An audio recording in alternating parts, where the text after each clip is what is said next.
Yesu, piga vizuri, vizuri zaidi.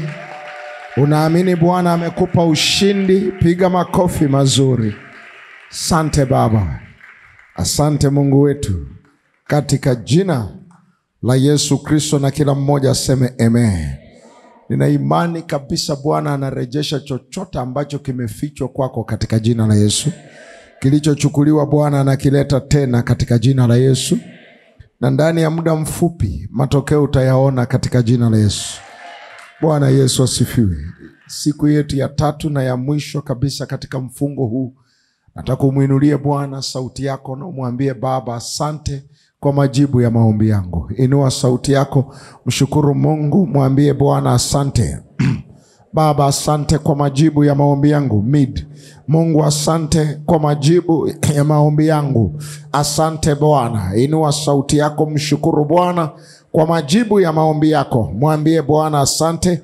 Asante Baba. Asante Mungu wangu. Inua sauti yako, mshukuru Bwana. Mwambie Baba asante. Asante kwa majibu ya maombi yangu. Muinulie sauti yako, kamshukuru Bwana. Mwambie Baba asante. Asante Baba, katika jina la Yesu Kristo, na kila mmoja aseme amen. Baba, asante kwa umbali umetuleta. Asante kwa kila jibu la maombi ambalo umetupatia.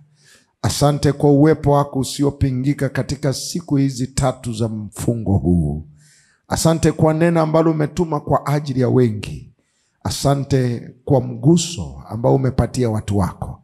Roho Mtakatifu, mwisho wa jambo ni bora kuliko mwanzo.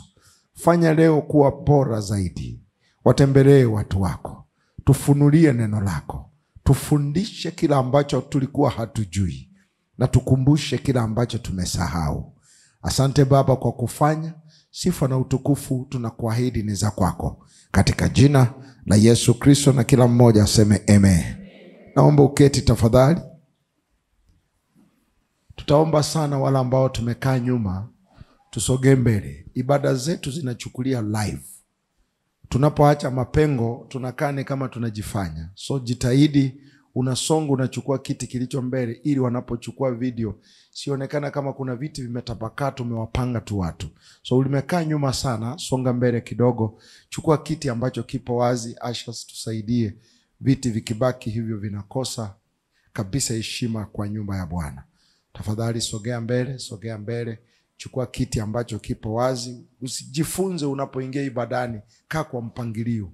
Kaa kwa mpangilio. Anayekuja nyuma atakaa, anayekuja amechelewa kidogo anakaa nyuma. Sio wewe unakuja mbele unakaa nyuma na mwingine hivyo, hapana. Tunaharibu utaratibu wa nyumba ya Mungu. Amen. Kamid kidogo kwenye sound. Mid. Now nataka nimalize hili somo, jinsi ya kuharibu shambulizi katika maisha yako. Jinsi gani unaweza kuharibu shambulizi? Naenda sana alafu unaongeza hai sana, punguza. Jinsi ya kuharibu shambulizi katika maisha yako. Hili ndio somo nimekuwa nalo katika siku hizi 3. Nimetumia maandiko mawili, Zaburi 46 mstari wa 9 hadi 10. Biblia inasema Bwana huvikomesha vita. Anavikomesha. So Mungu hapendi ulee au utunze mashambulizi. Jiepushe na hii hali ya kufurahia kueleza mambo yako mara kwa mara, ni hiki kimenipata na ni hicho hicho. Jifunze hekima ambayo inaweza ikakusaidia kujinasua na mashambulizi. Anasema avikomesha vita hata mwisho wa dunia. So Mungu lengo lake kubwa, anataka akomeshe vita. Andoe kabisa kinachokupiga. Katika Nahumu, kitabu cha Nahumu sura ya 1 na mstari wa 9, anasema mnawaza nini juu ya Bwana? Mnawaza nini juu ya Bwana?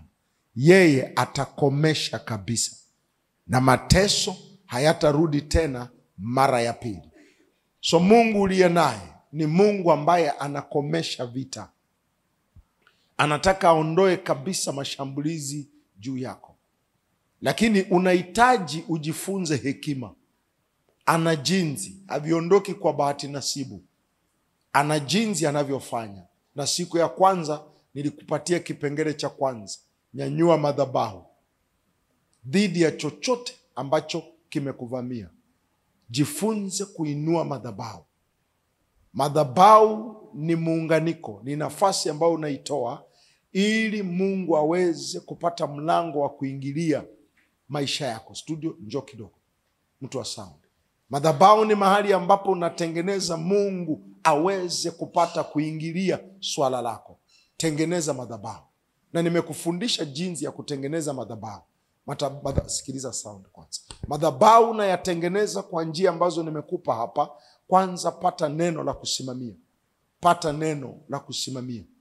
Madhabahu hutengenezi tu kwa kuanza kulia, hapana. Pata neno la kusimamia. Sound inakuja kwa mwangu. Rudisha sound. Tengeneza neno, pata neno la kusimamia. Hiki ndio cha kwanza katika madhabahu yako. Pata neno la kusimamia. Namba 2, tenga muda wa kuombea swala lako. Na jana nimesonga kidogo kukuonyesha kuhusu swala la madhabahu.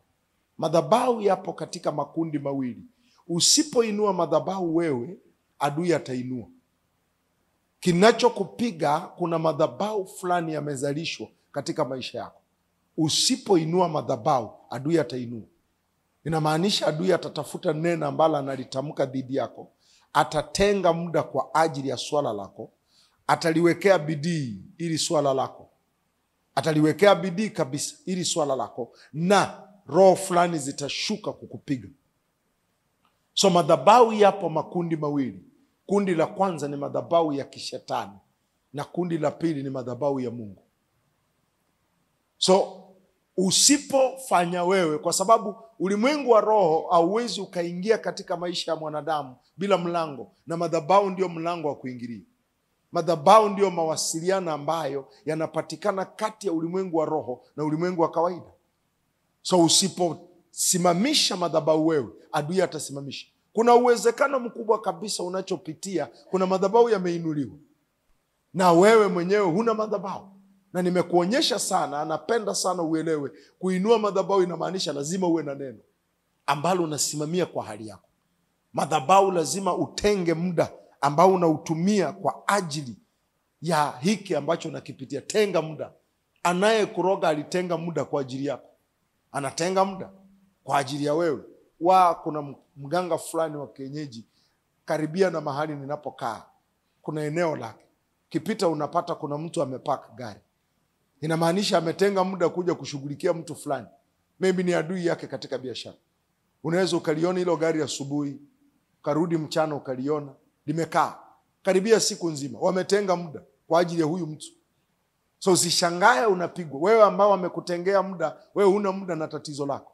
Wewe huna muda na hali yako. Wewe huna muda na biashara yako. Na kwa sababu hii hali zinakupiga. Hali zinakuchafua. Tenga muda. Na kwa madhabahu lazima uombe maombi ya muendelezo. Lazima uwe na maombi ya muda mrefu kwa ajili ya hiki kitu. Hata wanao kuendea kwa mganga, hata kuendea kuna muda wanapiga hii ramli kwa muda kweli kwa ajili yako. Anaongelea hiki kitu kwa muda mrefu sana dhidi yako. So tengeneza muda and then ombea hiki kitu kwa muda mrefu and then andaa dhabihu kwa ajili yake. Andaa dhabihu. Huyu akishaenda kwa mganga watamuitisha kitu fulani. Utamwambia leta dhabihu. Kuna kitu fulani watamuitisha, kiwango fulani cha fedha. Watamuitisha sadaka fulani ambayo sio rahisi kupata. Saa ingine wanaweza akamuitisha kafara. Hiki kitu kitendeke. Na wewe unapoinua madhabahu, Mungu atakuitisha dhabihu. Muda fulani ambao unakugharimu katika kuliombea hili swala. Sadaka fulani ambayo inakugharimu. Nafasi fulani ambayo inakugharimu. So lazima ujue hiki. Na madhabahu yenyewe nimekuonyesha. Unapoitwa madhabahu ya uovu, yapo aina.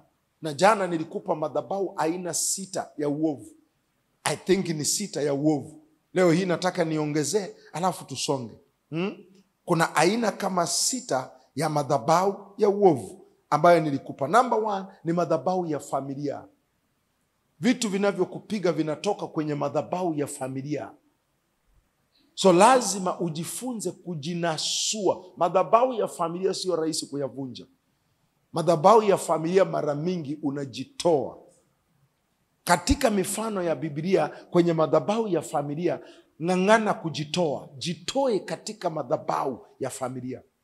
Ndio sababu Mungu anamwambia Abrahamu, Mwanzo sura ya 12 mstari wa 1, toka katika nyumba ya baba yako. Toka. Hamwambii vunja, hamwambii haribu. Anamtoa Iraq. Huko ndio Abrahamu alikuwa Iraq. Ni Myahudi ambaye alikuwa ameingia Iraq kwenye mipaka ya Waarabu. Walikuwa wanaabudu miungu. Mungu kumtumia akajua hapa kuyavunja ni kero. So akamwambia Abrahamu, Bwana akamwambia Abrahamu, toka wewe katika nchi yako na jamaa zako na nyumba ya baba yako, uende mpaka nchi nitakayo kuonyesha. Toka.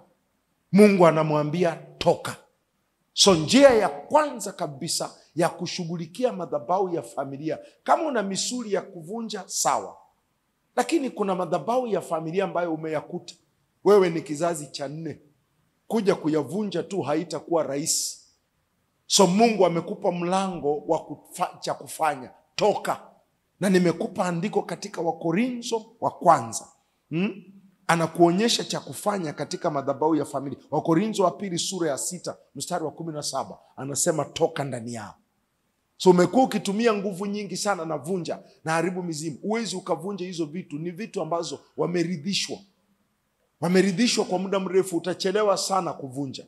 Katika Wakorintho anasema, kwa hiyo tokeni kati yao, mkatengwe nao, asema Bwana, msiguze kitu kilicho kichafu, nami nitawakaribisha. Tokeni. So jitoe katika haya madhabahu ya familia ambaye yamenasa hatima yako. Toka katika madhabahu ya familia ambaye yamenasa uchumi wako. Toka katika madhabahu ya familia ambaye yamenasa hatima yako ya ndoa.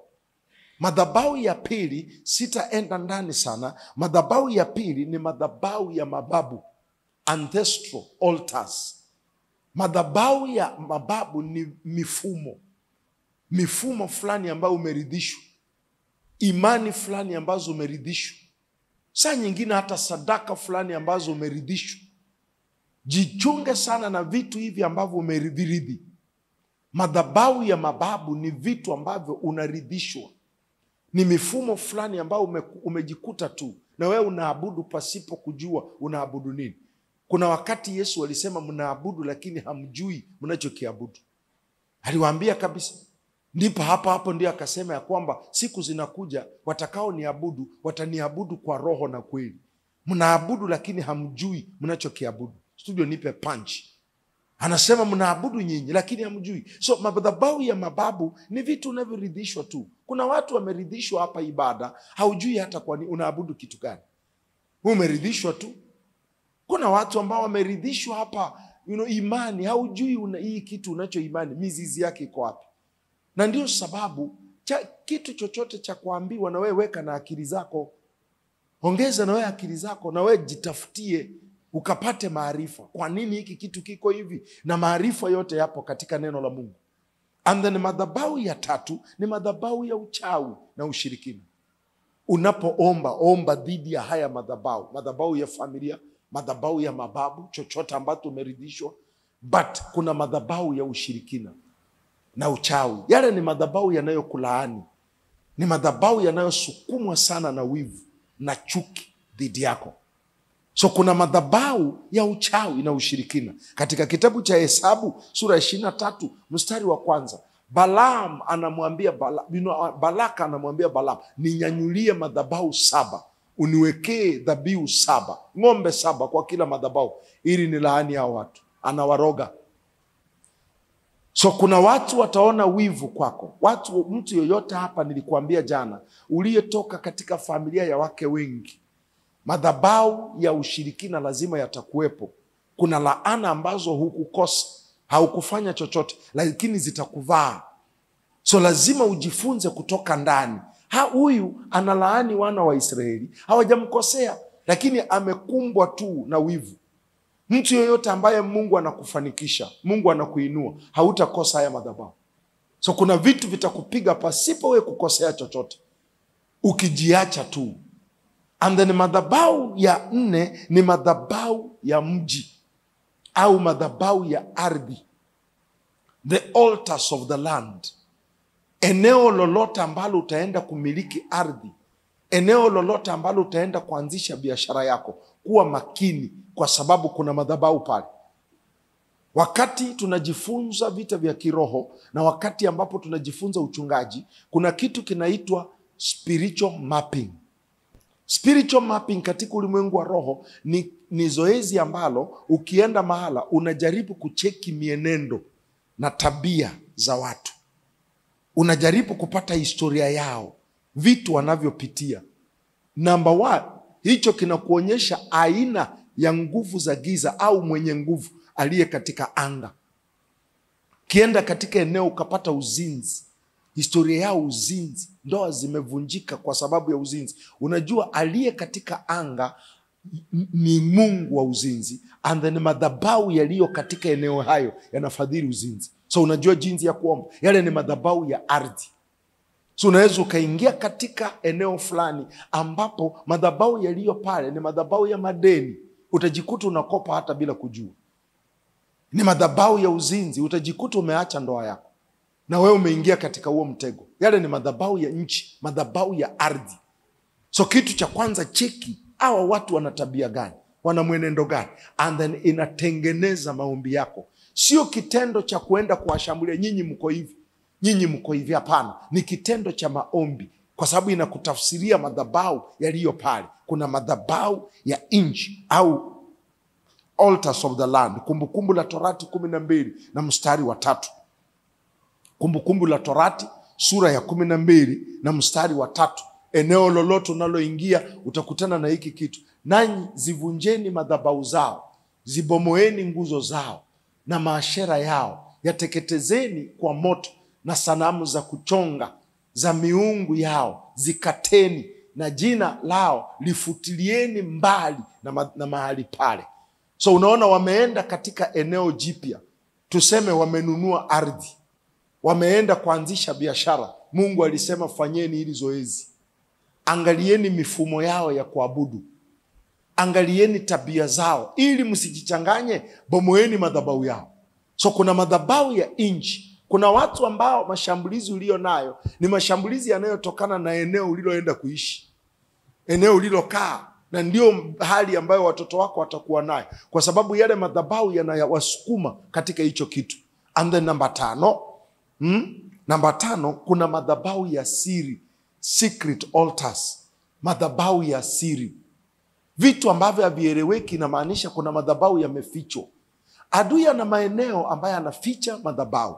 Please nisikilize, nikusaidia, kwa sababu nimetrain masuala ya maombi kwa muda mrefu, na hatuombi tu, unatakana uombe na hekima. Adui ana maeneo ambayo huficha madhabahu. Madhabahu yanaweza wekwa ndani ya maji, baharini, ziwani, kwenye mto. Sasa wewe unaona Biblia inasema Mungu anamwambia Musa, amka asubuhi na mapema.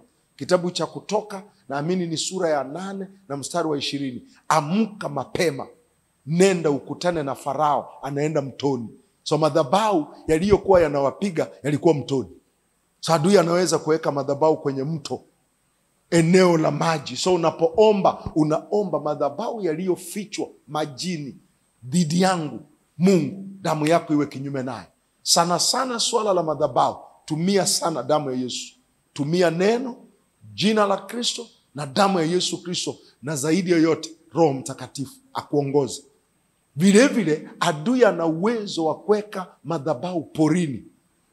That's why eneo lolote la mapori utaona kuna matukio ya ajabu ajabu, vitu vya ajabu ajabu. Adui huweka madhabahu porini, kwenye msitu wowote madhabahu yatakuwepo. But namba 3, adui ana uwezo wa kuweka anapenda sana kuweka madhabahu kwenye njia panda, on the crossroads. Ningekuwa na muda ningekuonyesha maandiko. Yale ni madhabahu yatakuchanganya vizuri sana. That's why tukiwa wachungaji, ukitaka kutega mji au unaombea mji, mara mingi toka asubuhi na mapema, na kwenye njia panda anoint. Madhabahu yapo, adui anayoweka pale, anaita nafsi za watu pale. So lazima ujifunze kuna madhabahu ya siri, secret altars, ambazo zinawekwa ili afiche mashambulizi yako, afiche mapigo yako. Nilikuonyesha Zaburi sura ya 10 na mstari wa 8 hadi 9. kuna madhabahu ya siri yaliyofichwa. Zaburi sura ya 10 mstari wa 8 hadi 9. Hukaa katika maoteo ya vijiji, mahali pa siri. Humuua asiye na hatia, macho yake humvizia mtu duni. So adui anatafuta maeneo ya kujificha, anapiga madhabahu yake pale. That's why unahitaji ujifunze siri za Mungu. Na mojawapo ya siri ya kuvunja madhabahu ya siri ni kuliweka neno la Mungu kwenye kinywa chako. Nilikuonyesha Zaburi ya 18 na mstari wa 44 hadi 45. Liweke neno la Mungu kwenye kinywa chako. Hauhitaji kusafiri ili ujue mahali ambapo wamekuwekea madhabahu. Kwenye chumba chako hicho hicho litamke neno la Bwana. Just speak it out. Amka asubuhi, jifunze tabia ya kuamka asubuhi na mapema. Ukishamaliza maombi yako, fungua either dirisha, fungua either mlango, anza kutamka. Nena neno la Mungu kwa nguvu zilizokushikilia. Nena neno la Mungu kwa nguvu zinazokuvamia. Utaona kinachotendeka. Miaka ya nyuma sana, adui alinisukuma sana watu wa Mungu. Adui alinitoa mjini, unajua. Kutoka kwa muajiriwa ambaye nilikuwa nimeajiriwa na hoteli 5 star hotel. Nafanya kazi nzuri tu. Kazi ikakatika ghafla. Adui akanisukuma kutoka mjini mpaka kijijini. Nikakuwa mtu wa kawaida sana. Na kuambia hivi, nilianza kulimia watu. Yaani maisha yamekuwa ya kawaida sana. And then nikajifunza hiki ninachokuambia. Nilikuwa naamka kila siku saa 8. Naomba kutoka saa 8 mpaka saa 10. And then naenda nafungua mlango wa nyuma. Naanza kunenea hicho kijiji. Ninakinenea. Nasema kijiji, sikiliza neno la Bwana. Imeandikwa. Mimi ni kichwa wala sio mkia. Mimi ni nuru ambaye haiwezi kafichwa uvunguni. Chochote ulichofanya kunificha huko na kuniegeza huko, najinasua kwa damu ya Yesu. Natamka nikiwa mlangoni. Nilifanya hivyo kwa muda mchache sana na hatima yangu ikafunguka. Kuna siri ya kulitamka neno la Mungu, kuliweka kinywani. Kitabu cha Zaburi sura ya 18 mstari wa 44 hadi 45. Ukiangalia anasema, kwa kusikia tu habari zangu, mara wakanitii. Wageni walinijia wakinyenyekea. Kwa kusikia. So lazima utamke wa kusikia. Lazima useme kitu wa kusikia. Mstari unaofuata, wageni nao walitepetea. Walitoka katika ngome zao. Kwa tafsiri ya Kiingereza hili neno ngome, anasema they came out of their hiding places. Nini kinawatoa? Neno la Mungu kwenye kinywa chako. Niseme kitu kwako. Siku zote Mungu anaposema na wewe, sikiliza kwa umakini. Hivi ni vitu ambavyo vimetubeba sisi. Mungu anaposema na wewe, anaweka neno lake kwenye moyo wako. Inamaanisha moyo wako ndio utakuwa madhabahu yake. Ameliweka neno lake. Anatabiri kwa moyo wako. Lakini Mungu anataka na wewe utabirie hali yako. So unalichukua lile neno ambalo ameliweka ndani ya moyo wako, unaliweka kwenye kinywa chako, unaanza kutabiria hali yako. Pale ndio maficho ya ibilisi yatasambaratika. Neno la Mungu kwenye kinywa chako ni gombora la masafa marefu. Narudia tena. Neno la Mungu kwenye kinywa chako ni gombora la masafa marefu. Lina uwezo wa kupiga kitu ambacho kipo kijijini na uko hapa. Kwa sababu hakuna umbali katika ulimwengu wa roho. Linaweza kupiga kitu kilichofichwa makaburini dhidi yako. Chukua hiki, kitakusaidia. Neno la Mungu kwenye kinywa chako ni gombora la masafa marefu. So litumie katika kuangamiza kinachokupiga. Ukiangalia Biblia yako, kitabu cha Ufunuo 19 mstari wa 15. Hivi ndio Kristo anapigana. Anaweka neno kwenye kinywa chake. Ufunuo 19. Angalia hiki, kitakusaidia na mstari wa 15. Angalia Yesu anavyopigana. Chukua huu mfano na wewe upigane hivyo. Sio kila maombi ni ya kulia. Sio kila maombi ni ya kugalagala. Hapana. Kuna kiwango cha maombi ambacho unasimama kama nabii. Katika Ufunuo wa Yohana 19, angalia hili andiko, litakusaidia kwa sababu hili ndio linahitajika. Anasema, na upanga mkali hutoka kinywani mwake ili awapige mataifa kwa huo. Naye atawachunga kwa fimbo ya chuma. Naye anakanyaga shinikizo la mvinyo ya ghadhabu ya hasira ya Mungu Mwenyezi. Anaweka upanga mkali ambalo ni neno lake kwenye kinywa chake. Hilo ndiye analotumia kuwapiga mataifa, kuharibu watesi wake. So Kristo anatamka, ulimuona alipiga namna gani madhabahu ya mauti yaliyokuwa yamewekwa dhidi yake. Angalia alichosema. Hajafa, hajauawa. Anasimama anasema mwana wa Adamu anaenda Yerusalemu. Watamkamata, watamtesa, watamuua. Lakini siku ya 3 anafufuka. Unaona jinsi anavyoongea. Alikuwa anashambulia madhabahu ya mauti ambaye alitaka kumzika. Na ndio sababu kweli alienda, akakamatwa, akateswa, akauawa, akazikwa. Lakini siku ya 3 hilo neno aliloliachilia Roho wa Mungu akahakikisha alitendee kazi, akamtoa. So hakutoka kwa bahati nasibu, hakutoka kwa sababu ni mwana wa Mungu. Aliliweka neno kwenye kinywa chake ili ajinusuru na madhabahu ya mauti ambaye alikuwa ameagizwa dhidi yake. Weka neno la Mungu kwenye kinywa chako. Hakikisha unalitamka.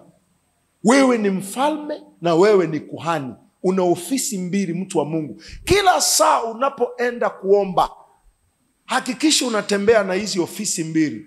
Mungu alipokuokoa, Yesu amekuokoa akakufanya mfalme na akakufanya kuhani. Kuhani anaomba, kuhani anaabudu, kuhani anainua mikono, kuhani analia, kuhani atagalagala, atasujudu. Ndio kazi ya kuhani. Mfalme halii, mfalme hainui mikono, mfalme anaamuru, mfalme anaagiza, mfalme anatamka. So Yesu anaposema amekufanya kuwa kuhani na mfalme, anasema siku zote ukitaka mabadiliko kwenye maisha yako, tumia ofisi ya ukuhani. Lia, sujudu, inua mikono, omba, msii Bwana. Toka kwenye hiyo ofisi sasa, ingia kwenye ofisi yako ya kifalme. Anza kudai, anza kutamka, anza kuamrisha, anza kusema kilichoandikwa juu yako. Haitakuchukua muda kubadilisha maisha yako. Aliyekuroga atatoka kwenye mapango yao. Utaona watu hata saa nyingine utashangaa bibi aliyefariki muda mwingi atakuotesha. Anakuambia unatutesa sana, acha hiki unachofanya. Kwa nini? Umewafikia. Ukiota ndoto kama hiyo anakuambia unatutesa sana, fanya kama Danieli. Danieli walipotaka kumzuia asiombe, walipotaka kumkatizia asiombe, alifanya nini? Biblia inasema Danieli akaenda akafungua dirisha. Akalifungua, akapasa sauti yake kwa sauti. Kwa nini? Adui akijua unamfikia lazima afanye vitu fulani vya kutaka usiendelee. Weka neno la Mungu kwenye kinywa chako. Ndio njia ambayo utavunja madhabahu ya siri. And then kuna madhabahu ya sokoni, marketplace altars. Madhabahu ya eneo lako la kazi. Pengine hilo neno litakufaa. Kwa Kiingereza linatoka vizuri. Marketplace altars. Haya ndio madhabahu yanayopambana na wana wa Mungu ambao wanataka kuingia katika biashara. Ndio sababu unaona kuna aina ya biashara. Unaona watu wanasema hii biashara mrokole hautawezana nayo. Hakuna biashara ambayo uwezani nayo wewe. Biblia inasema kwa Mungu yote yanawezekana. So hakuna biashara ambayo imewekwa hii ni ya Muislamu na hii ni ya nani. Hapana. Biashara yote unaweza wewe. Kando na biashara ya pombe, kando na biashara ya uovu. Lakini kwa nini wanasema hivi? Kuna biashara ambayo inaendeshwa na madhabahu. Hauwezi ukaiendesha bure. Madini ni moja yao. So usipoinua madhabahu, hiyo biashara itakuchenga sana. Kuna madhabahu yaliyo sokoni. Hawa watu wakishauza, hawa watu wakishafanya vitu vyao, unampata ana mganga wake. Mtu amesoma, ana hela ya kutosha, ana ufahari, lakini hakosi mganga wake. Na mganga wake hana huo ufahari. Ana uwezo wa kwenda akae huko siku nzima. Kwa nini? Yale ndio madhabahu ya biashara yake. Hata nunua mzigo kabla hajayapeleka pale. Anapeleka hela zinakaa. Wanazipigia ramli ndio atoka aweke mzigo. Ni madhabahu ya biashara. Na ndio hii unaiona katika kitabu cha Matendo ya Mitume 19 mstari wa 27 kufupisha. Kuna Mungu anaitwa Mungu wa Artemi. Alikuwepo katika mji ambao Paul ameenda kuhubiri. Huyu ndiye alikuwa anafadhili wanabiashara waliokuwa pale. Paul alipoenda akabomoa haya madhabahu. Akanyofoa watu waliokuwa pale, akaongoza sala ya toba, wakaachana na Mungu wa Artemi, wakamtegemea Mungu. Hao watu walikasirika kweli. Anasema si kwamba kazi hii yetu ina hatari ya kudharauliwa sasa. Kwa nini wanasema ina hatari ya kudharauliwa? Paul amekuja amevuruga Mungu wa Artemi. bali na hekalu la Mungu mke aliye mkuu, Artemi, kuhesabiwa si kitu na kuondolewa utukufu wake, ambaye Asia yote pia na walimwengu wote humwabudu. Mungu Artemi alikuwa ni nini? Ndio Mungu aliyekuwa anafadhili biashara ya huo mji. Huwezi ukaingia kama mwanabiashara kama uchangii haya madhabahu, utavurugwa, utaondolewa kwa huo mji na aibu. So inawezekana hii ndio imefanya biashara imegoma. Haya madhabahu una uwezo wa kuyatoa kwa njia zifuatazo. Nisikilize. Madhabahu ya marketplace, eneo lako la biashara, yavunje kwa njia ifuatayo. Hakikisha kwenye eneo lako la biashara unapofungua, kabla hujafungua biashara yako, tengeneza devotion. Una muda wa wewe na wafanyakazi mnaomba kwanza kabla hamjafungua biashara. Inamaanisha na wewe umesimika madhabahu yako katika huo mji. Mnaomba kwanza. Tangu tuje hapa paka leo hatuanzangi shughuli bila maombi hapa. Saa 2 mpaka saa 3, saa nyingine mpaka saa 3:30. Jifungie kwenye duka lako na wafanyakazi 3 4, omba. That's why utakuwa makini sasa watu ambao unawaajiri. Mwanzoni huko hakikisha una watu wa kutosha mtaomba nao. Wewe, mke wako na wengine, jifungieni ndani. Omba kwanza, kabidhi biashara yako. Umetengeneza madhabahu. Namba 2, kuwa mwaminifu na zaka. Nyanyua madhabahu, unganisha biashara yako na madhabahu ya Mungu sasa. Zaka sio mchango. Zaka ni madhabahu ambayo yanagomboa uchumi wako. Kwa sababu kwa kila ambacho Mungu anakupa unakihusisha na ufalme wake. Unakihusisha na njia zake na kazi yake. So nyanyua madhabahu ya zaka, kuwa mwaminifu katika kumtolea Mungu zaka yako kwenye biashara yako. And then utaona jinsi Mungu ataanza kukutetea katika hii biashara.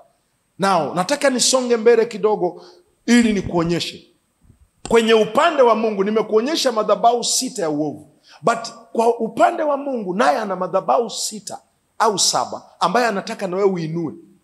Niliyataja wakati ule, nataka nipite kidogo ndio nikumalizie. Mungu naye ana madhabahu 6 au 7. Now, nisikilize.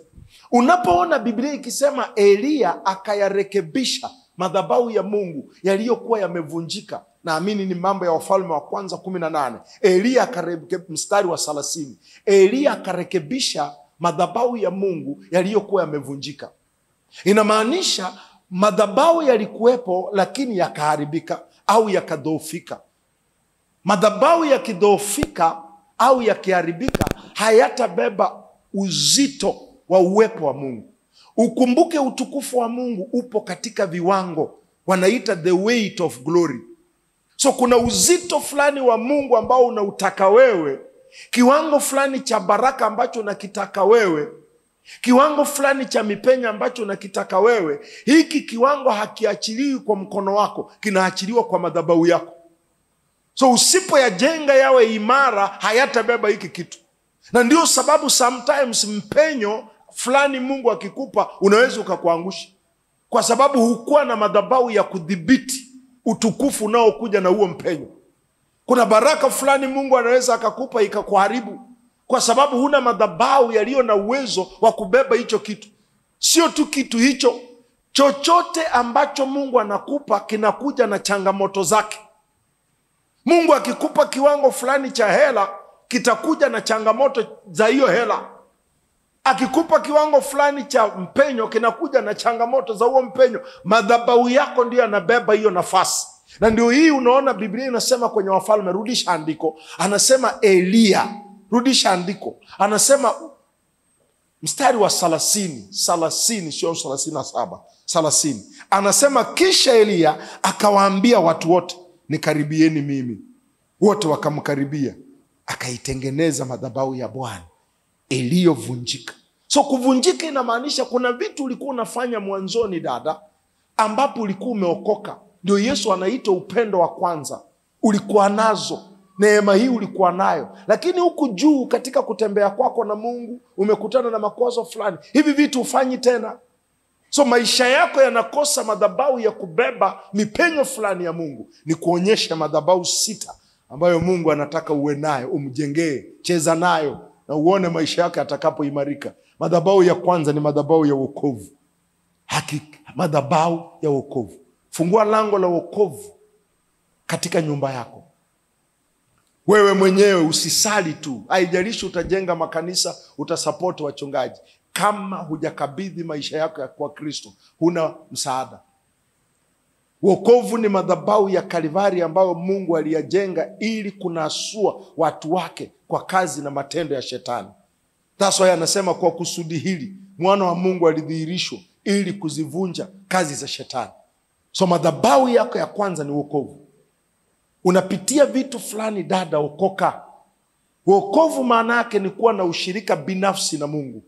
Umjue Mungu wako, sio Mungu wa baba yako, sio Mungu wa ukoo wako, sio Mungu wa askofu wako, ni Mungu wako binafsi. Hautegemei Mungu wa watu tena. Huyu Mungu ameingia moyoni mwako, ameingia katika maisha yako. Yale ndio madhabahu yako ya kwanza. Yajenge.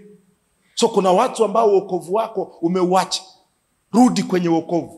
Rejea kwenye nafasi ya wokovu. Umeyajenga upya madhabahu yako. Madhabahu ya pili ambayo Mungu anataka ujenge ni madhabahu ya neno. Usiokoke tu na ukashabikia kukaa kanisani. Ukishaokoka, jitahidi usome neno la Mungu, ujijaze na neno la Mungu. Hakikisha, nisikilize mtu wa Mungu, nitazame nikueleze vitu fulani. Gawa maisha yako kwenye vitengo. Gawa maisha yako kwenye vitengo. Usiishi tu fwa kama Mkristo. Gawa maisha yako kwenye vitengo. Uwe na neno ambalo unaweza kulisimamia kwa ajili ya uchumi wako. Uwe na neno ambalo unaweza kulisimamia kwa ajili ya watoto wako. Uwe na neno ambalo unaweza kulisimamia kwa ajili ya afya yako. Ndivyo unavyokuwa kama Mkristo. Una neno ambalo unalisimamia kwa ajili ya kazi zako. So umejijenga katikati ya neno. Umejijenga na misingi ya neno. Nina swali kwako. Je, adui akikuvamia kwenye afya, wewe unasimamia wapi? Utapata huna neno. So yale madhabahu yamedhoofika. Na kwa sababu hii adui anaingia kwenye afya yako na anatoka anavyotaka. But una uwezo wa kudhibiti afya yako kwa kujenga madhabahu ya kutosha ya neno la Mungu. So kila saa unajifunza neno la Mungu kuhusu afya. Usisome tu vitabu kama tu kusoma. Soma hivi vitabu kulingana na jinsi unavyotaka kuimarisha madhabahu yako. Nataka nijue Mungu anasema nini kuhusu watoto. So unajenga madhabahu yako kwa watoto. Nimemaliza tu kusoma kitabu cha dada fulani, yuko I think ni Arusha, kuhusu malezi ya watoto. Nimejifunza mengi mno ambaye amenipa umaarufu, yani amenipa uelewa mpana sana kuhusu malezi ya watoto. So nimejua kitu, najua jinsi ya kuomba sasa. Najua jinsi ya kudai kwa watoto. Angalia eneo ambalo adui anakuvamia mara kwa mara. Lichukue kama mradi. Lisomee hilo eneo. Litafutie neno hilo eneo. Jichimbie upate neno. Nisikilize. Ulishawahi sikia hii mfano Yesu alitoa? Yesu alisema ufalme wa Mungu wa mbinguni ni kama mwanamke mmoja aliyekuwa na senti, alikuwa na hela fulani zikapotea. Anasema moja ya pesa yake ikapotea. Biblia inasema akachukua ufagio, akawasha mshumaa. Mfagio ni Roho Mtakatifu, mshumaa ni neno la Mungu. Mshumaa ni nafsi yake, akaiwasha. Kuwasha nafsi yake, anasema the spirit of a man is a candle of God. So alichofanya, aliangaza mtu wake wa ndani kwa kulipata neno. Akachukua Roho Mtakatifu, anaomba naye hilo neno. Biblia inasema akafagia nyumba yake. Alipoipata hiyo senti, akaita watu waje washangilie naye. So inamaanisha nini? Alichukua hiki kilichopotea katika maisha yake kama mradi, akaenda kutafuta neno la Mungu ambalo litamsaidia ili akipate. Madhabahu yako ya pili ni ya neno. Ni mchungaji, lazima ujifunze kusafiri. Sio kusafiri kwa ajili ya kwenda kupumzika mchungaji. Unasafiri kwa ajili ya kwenda kutafuta vitabu, kwa ajili ya semina mbalimbali, kwa ajili ya masomo, ili ujaze podo lako la neno, uendelee kulisha watu. La sivyo madhabahu yako ya neno yatakapofifia, huduma itakuyeyuka, huduma itapotea. Lazima uendelee kunoa makali yako ya neno. Unajifunza kitu kipya. Ni madhabahu ya neno ambaye ana uwezo wa kukujenga. Matendo ya Mitume sura ya 20 mstari wa 32. Paulo anasema nawaweka katika mikono ya Mungu. Namba 1. Nawaweka katika mikono ya Mungu. Basi sasa nawaweka katika mikono ya Mungu na kwa neno la neema yake. Unaona? Paulo anasema nawaacha. Lakini siwaachi kwa mikono ya wachungaji, siwaachi kwa mikono ya mitume na manabii, ninawaacha kwa mikono ya Mungu. Mjifunze kuwa na ushirika binafsi na Mungu wenu. And then nawaacha kwa mikono ya neno la Mungu, neno la neema, ambalo anasema ambalo sio ambaye. Neno hilo mtakalo lipata lina uwezo wa kuwajenga. Linajenga imani yako, linajenga hatima yako, linajenga uchumi wako, linajenga ndoa yako, na kuwapa urithi pamoja nao wote waliotakazwa. Neno la Mungu lina uwezo wa kukupa urithi. Urithi kila ambacho Daudi alirithi. Urithi kila ambacho Suleiman alirithi. Ili urithi kila ambacho Daudi alirithi, lazima uone kila ambacho Daudi aliona. Ili urithi kila ambacho Yusufu alirithi, lazima uone kila ambacho Yusufu aliona. So lazima usimamishe madhabahu ya neno. And the number 3, madhabahu ya kusimamisha, madhabahu ya maombi. Narudia tena dada, narudia tena mama, nyumba yako iwe na madhabahu ya maombi. Inamaanisha nini? Una muda wako wa kuomba.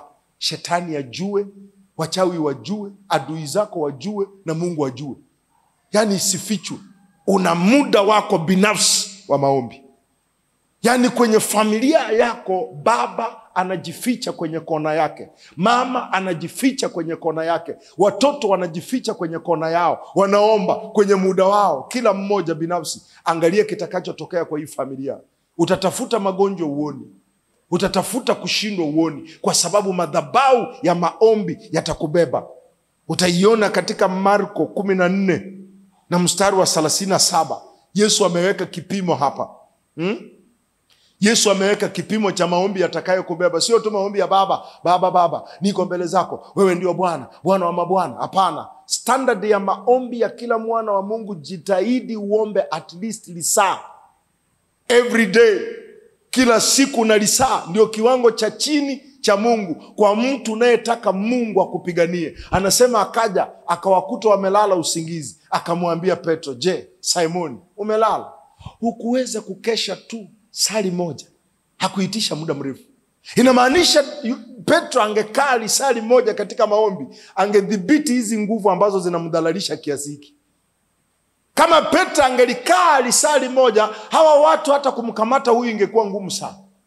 Unakaa muda gani katika maombi? Una muda gani dada? Anza na hizo dakika 30, 20, 10 zako, lakini panda.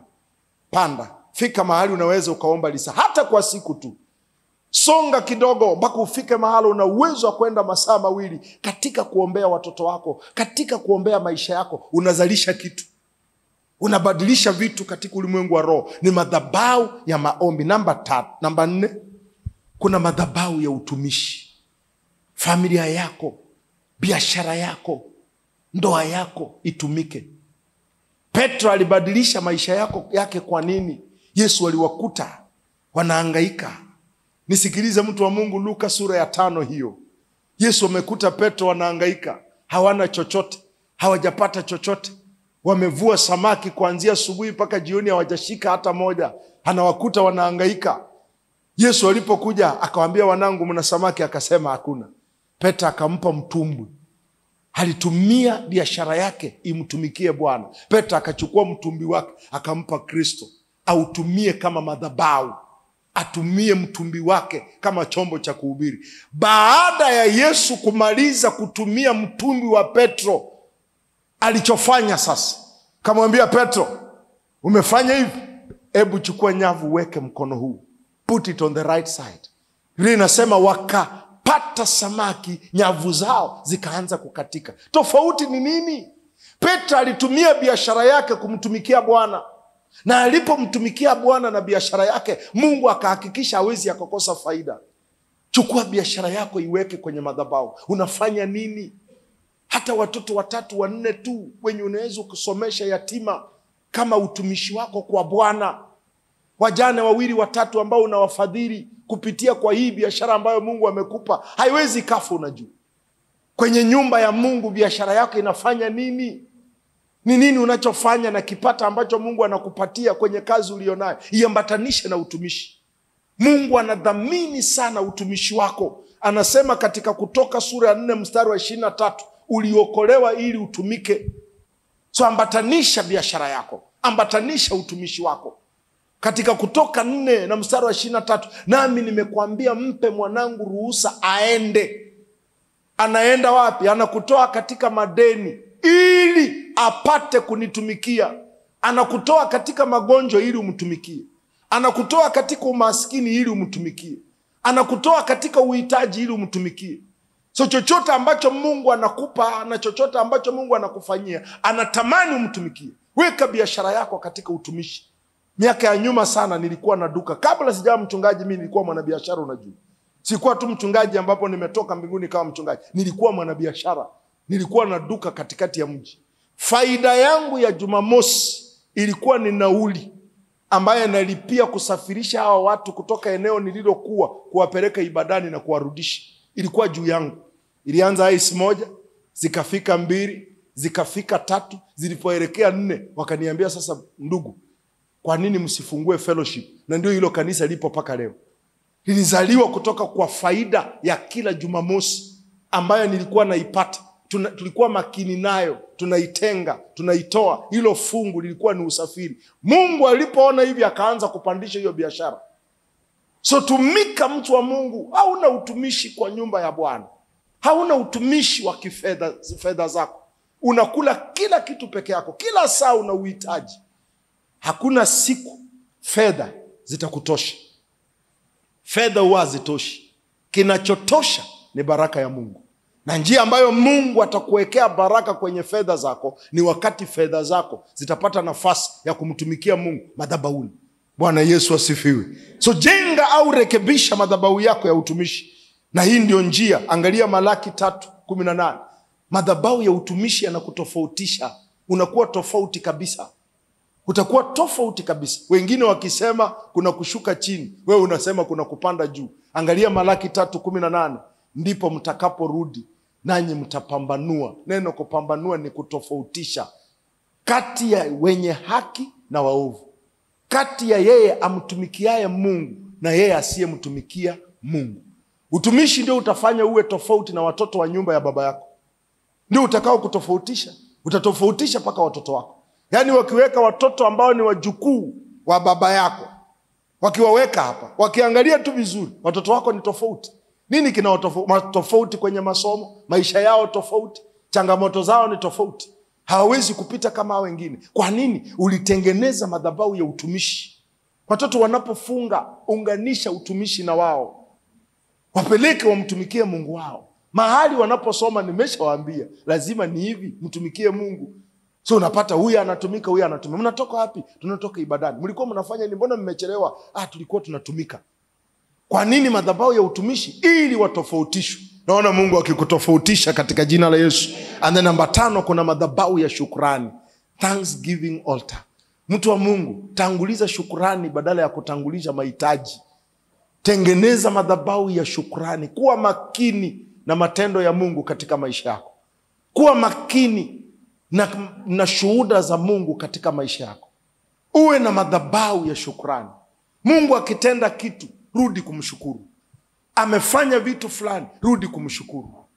Kuna wengi ambao tuko hapa, Mungu ametuepusha na vitu fulani kwenye biashara zetu. Yali uharibifu ulipita kwenye eneo la duka letu. Hata saa nyingine lilitikizwa, livunjwe, lakini Mungu akazuia. Huna shukrani. Hata tu kusema ya kwamba Mungu nimerudi nikushukuru, wewe ni kawaida tu. Ulicho nacho ni mistari mingi ya kudai Mungu aendelee kutenda. Tengeneza madhabahu ya shukrani dada, ambaye atakuwezesha kumpata Mungu aendelee kukutendea. Kitabu cha Mwanzo sura ya 8, mstari wa 20 hadi 21. Nuhu anapotoka kwenye safina, kitu cha kwanza Nuhu anajenga madhabahu ya shukrani kwa Mungu. Na angalia Mungu alichofanya kwenye hayo madhabahu. Mwanzo sura ya 8 mstari wa 20 hadi 21. Nuhu akamjengea Bwana madhabahu. Ni madhabahu gani? Ya kumshukuru.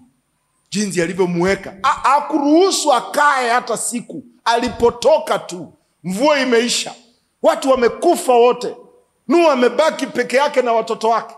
Watu wamepoteza, hajapoteza hata kidogo. Nuhu akamjengea Bwana madhabahu. Akatoa katika kila mnyama aliye safi, katika kila ndege aliye safi, akavitoa sadaka za kuteketezwa juu ya madhabahu. Angalia kilichofanyika. Mstari wa 21. Madhabahu ya shukrani yatafanya Mungu akomeshe kabisa. Atakomesha. Unaona hapo? Bwana akasikia harufu kumridhisha. Bwana akasema moyoni mwake, sitalaani nchi tena. Ukiangalia kwa tafsiri ya Kiswahili, kwa Kiingereza anachosema sema never again. Never again. Sitawahi ruhusu tena mwanangu apitie hiki kitu. Kwa kumshukuru tu. Anasema sitailaani nchi tena baada ya hayo, kwa sababu ya wanadamu. Maana mawazo ya moyo wa mwanadamu ni mabaya tangu ujana wake.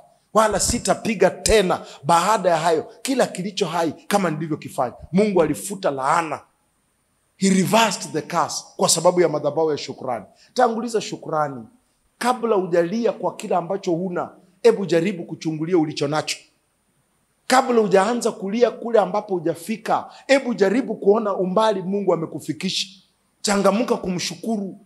Changamka kumwambia asante. Na shukrani ipo mara mbili. Tunamshukuru Mungu kwanza tukiwa ndani ya kitu fulani ama katika hali fulani. Ndio tumshukuru baadaye akisha tutoa. Yaani katika mateso yako mshukuru Mungu ya kwamba hujaangamia. Anasema ni huruma za Bwana hatujaangamia. Inamaanisha alikuwa katika mateso. Usingoje mpaka Mungu afanye. Mshukuru Mungu ndani ya tatizo ulilonalo. Mshukuru Mungu ndani ya hali ulionao, ndani ya uhitaji ulionao. Ukikuwa mwaminifu kumshukuru Mungu ndani ya hali ulionayo, very soon utamshukuru nje ya hiyo hali. Hauwezi ukapata nafasi ya kumshukuru Mungu nje ya hali yako kama hukuchukua nafasi au fursa ya kumshukuru ndani ya. Ndio sababu unaona Yesu anamshukuru Mungu katika umauti wa Lazaro. Lazaro hajafufuka lakini anashukuru. Baba asante, maana unanisikia kila siku. Anamshukuru akiwa msibani. Baada hiyo shukrani, baadaye anamshukuru kwa ajili ya Lazaro. Baba asante, Lazaro huyo hapa. Hii ndio series. Na ndio sababu Paulo anasema mshukuru Mungu katika kila jambo. Usiangalie tu kila ambacho shetani anafanya. Ndani ya chochote ambacho adui anafanya, kuna kazi ya Mungu inaendelea. Kuna matendo ya Mungu yanaendelea. Kuwa makini na matendo ya Mungu yanayoendelea katika hali ulionayo. Ichangamkie, na ndio itakuvuta kukutoa kwenda mahala ambapo upo. Askofu wangu alitumia mfano mzuri sana. Akasema kitu cha nguvu ambacho sitawahi kusahau katika miaka yangu. Alisema ikiwa umeingia ndani ya shimo, umetumbukia ndani ya shimo, utatokaje? Na watu wako juu wa kukuvuta, hivi utatokaje? Ukisema unataka kutoka kwenye shimo na umeinua kichwa juu, alafu wafunge kamba kwenye shingo wakuvuta, mbona huku juu ukifika wewe ni mauti?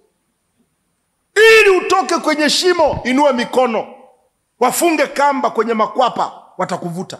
Na ndio sababu ndani ya shimo tunainua mikono. Baba asante, katika haya yote wewe ni mwaminifu. Anapata nafasi ya kufunga kamba yake kwenye makwapa, anakuvuta, unakuja juu ukiwa hai. Kuna watu ambao mnavutwa mnafika juu mlishakufa. Uliinua shingo, Mungu uko wapi? Mbona hivi?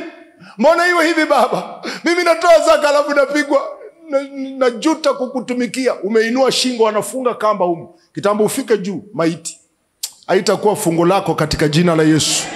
And then number 6, kuna madhabahu ya sadaka. Kaka, kuna madhabahu ya sadaka. Cheza na haya madhabahu.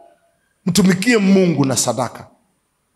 Hauwezi ukatoa zaidi ya Mungu. Cheza na sadaka. Tembea na sadaka. Katika vitu fulani jifunze, ukishaomba bitolee sadaka. Inaimarisha madhabahu yako. Inamarisha madhabahu yako ya sadaka. Umetoa wapi tabia ambayo unaweza enda kwa nyumba ya Mungu tu mkono mtupu? Umeitoa wapi? Angaika unapoenda kwa nyumba ya Mungu. Saul alitaka kwenda kumuona Samueli amtabirie na kijana fulani wamepoteza punda. Swali la kwanza lilikuwa tutaendaje kwa nabii mkono mtupu? Una chochote? Huyu kaka akasema Bwana nina visenti hapa. Akasema hivyo hivyo. Hatuwezi enda kwa nabii mkono mtupu. Walipoenda na sadaka, alienda kama wandara, mtu anayetangatanga, alirudi kama mfalme. Sadaka inageuza umateka wako. Saul alienda kama wandara, amepoteza punda, anatangatanga kichagani, ajui ziko wapi. Alipoenda na sadaka mbele za Bwana, Na sadaka nzuri, mtu wa Mungu nisikilize, sadaka nzuri sio katika utere wako.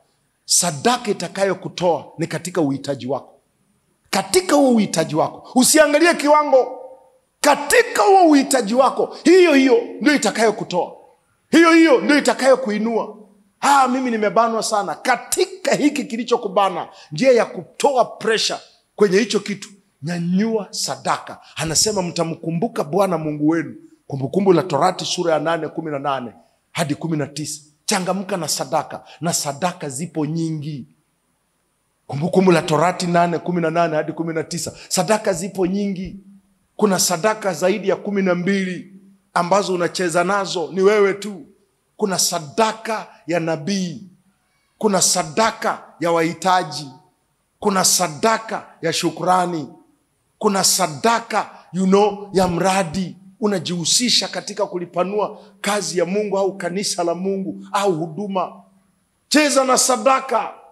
Hii itakusaidia sana kupanda. Kuna sadaka ya zaka, kuna sadaka ya malimbuko ambayo unampa Mungu mwanzo wa safari yako na wewe katika biashara. Unachokipata cha kwanza, kinachofumbua tumbo lako, kila ambacho ni kipato chako cha kwanza, ndio yanaitwa malimbuko. Unamtolea Bwana atembee na wewe katika hiyo safari.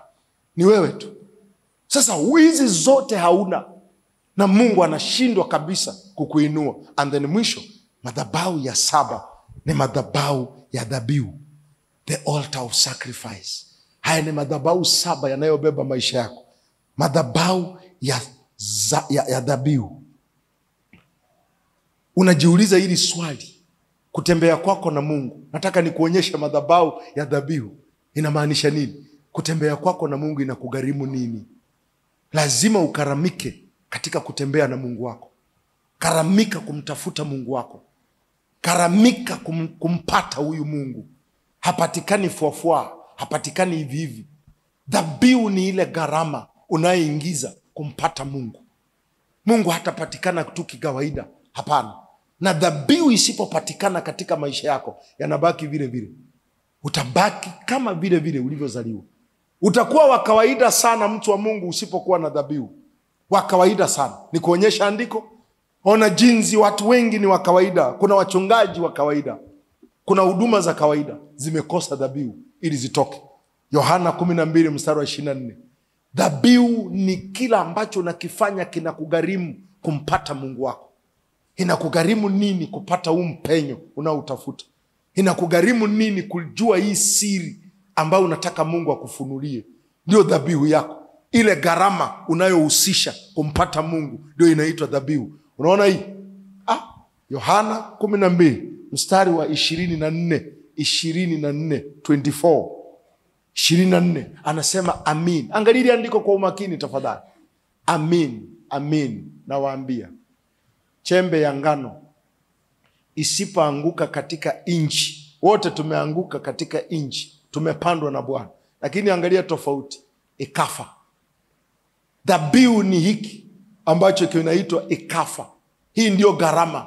Lazima uruhusu kufa, ile kungoja, ile kuvumilia Mungu atimize, ile kuhangaika ili umpate huyu Mungu wako, ile juhudi ambayo unaweka ndani ya hiki kitu ya ziada inayozidi wengine, ile kuamka kwako usiku wakati wengine wamelala, ile kukesha kwako wakati wengine wamelala, ile kufunga kwako wakati wengine wanakula, ndio kufa kwako huko.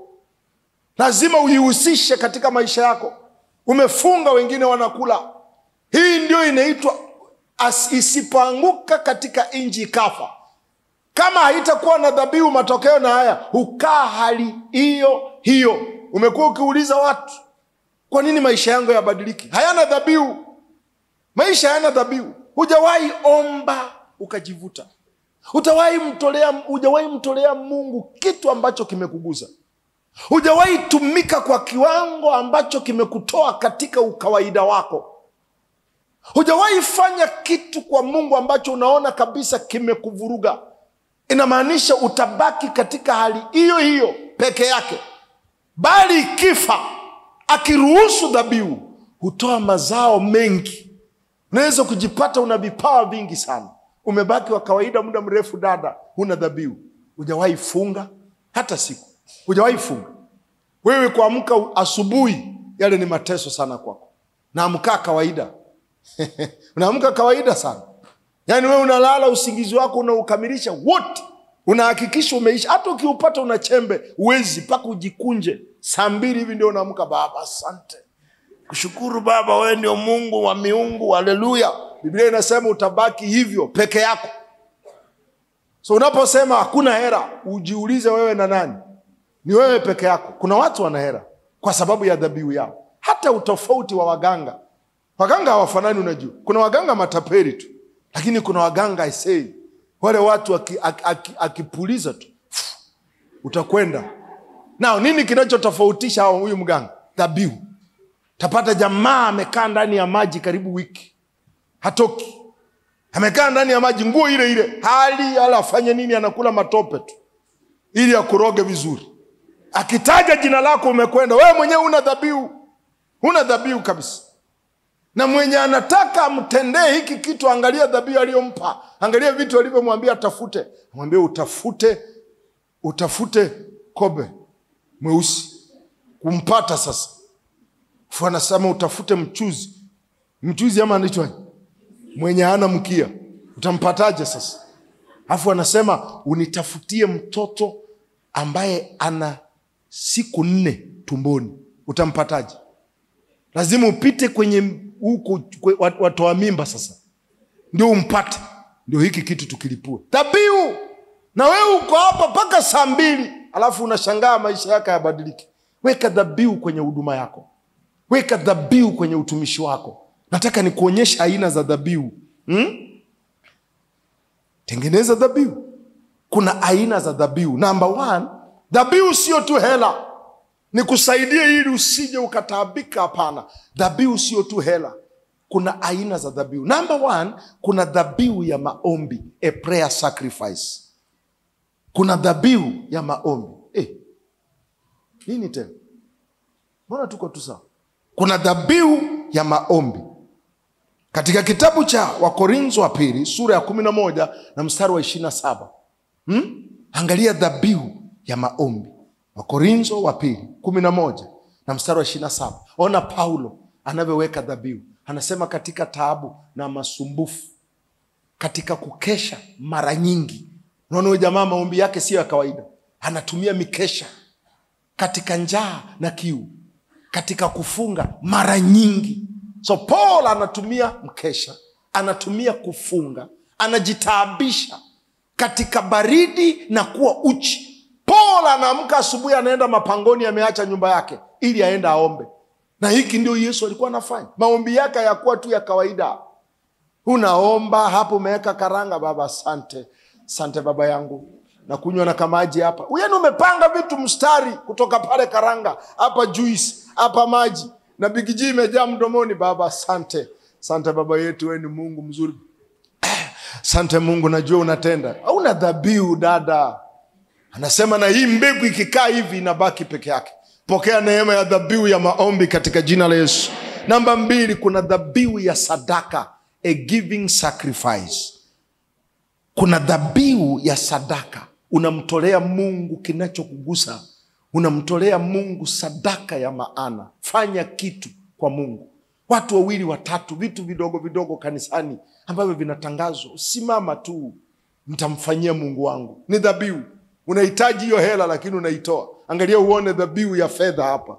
Samueli wa pili 24 na mstari wa 24. So dhabihu sio fedha tu. Unaweza kuwa na dhabihu ya maombi na unaweza ukawa na dhabihu ya sadaka. Samueli wa pili 24 na mstari wa 24. Biblia inasema lakini mfalme akamwambia Arauna, la sivyo, lakini kweli nitavinunua kwako kwa dhamani yake.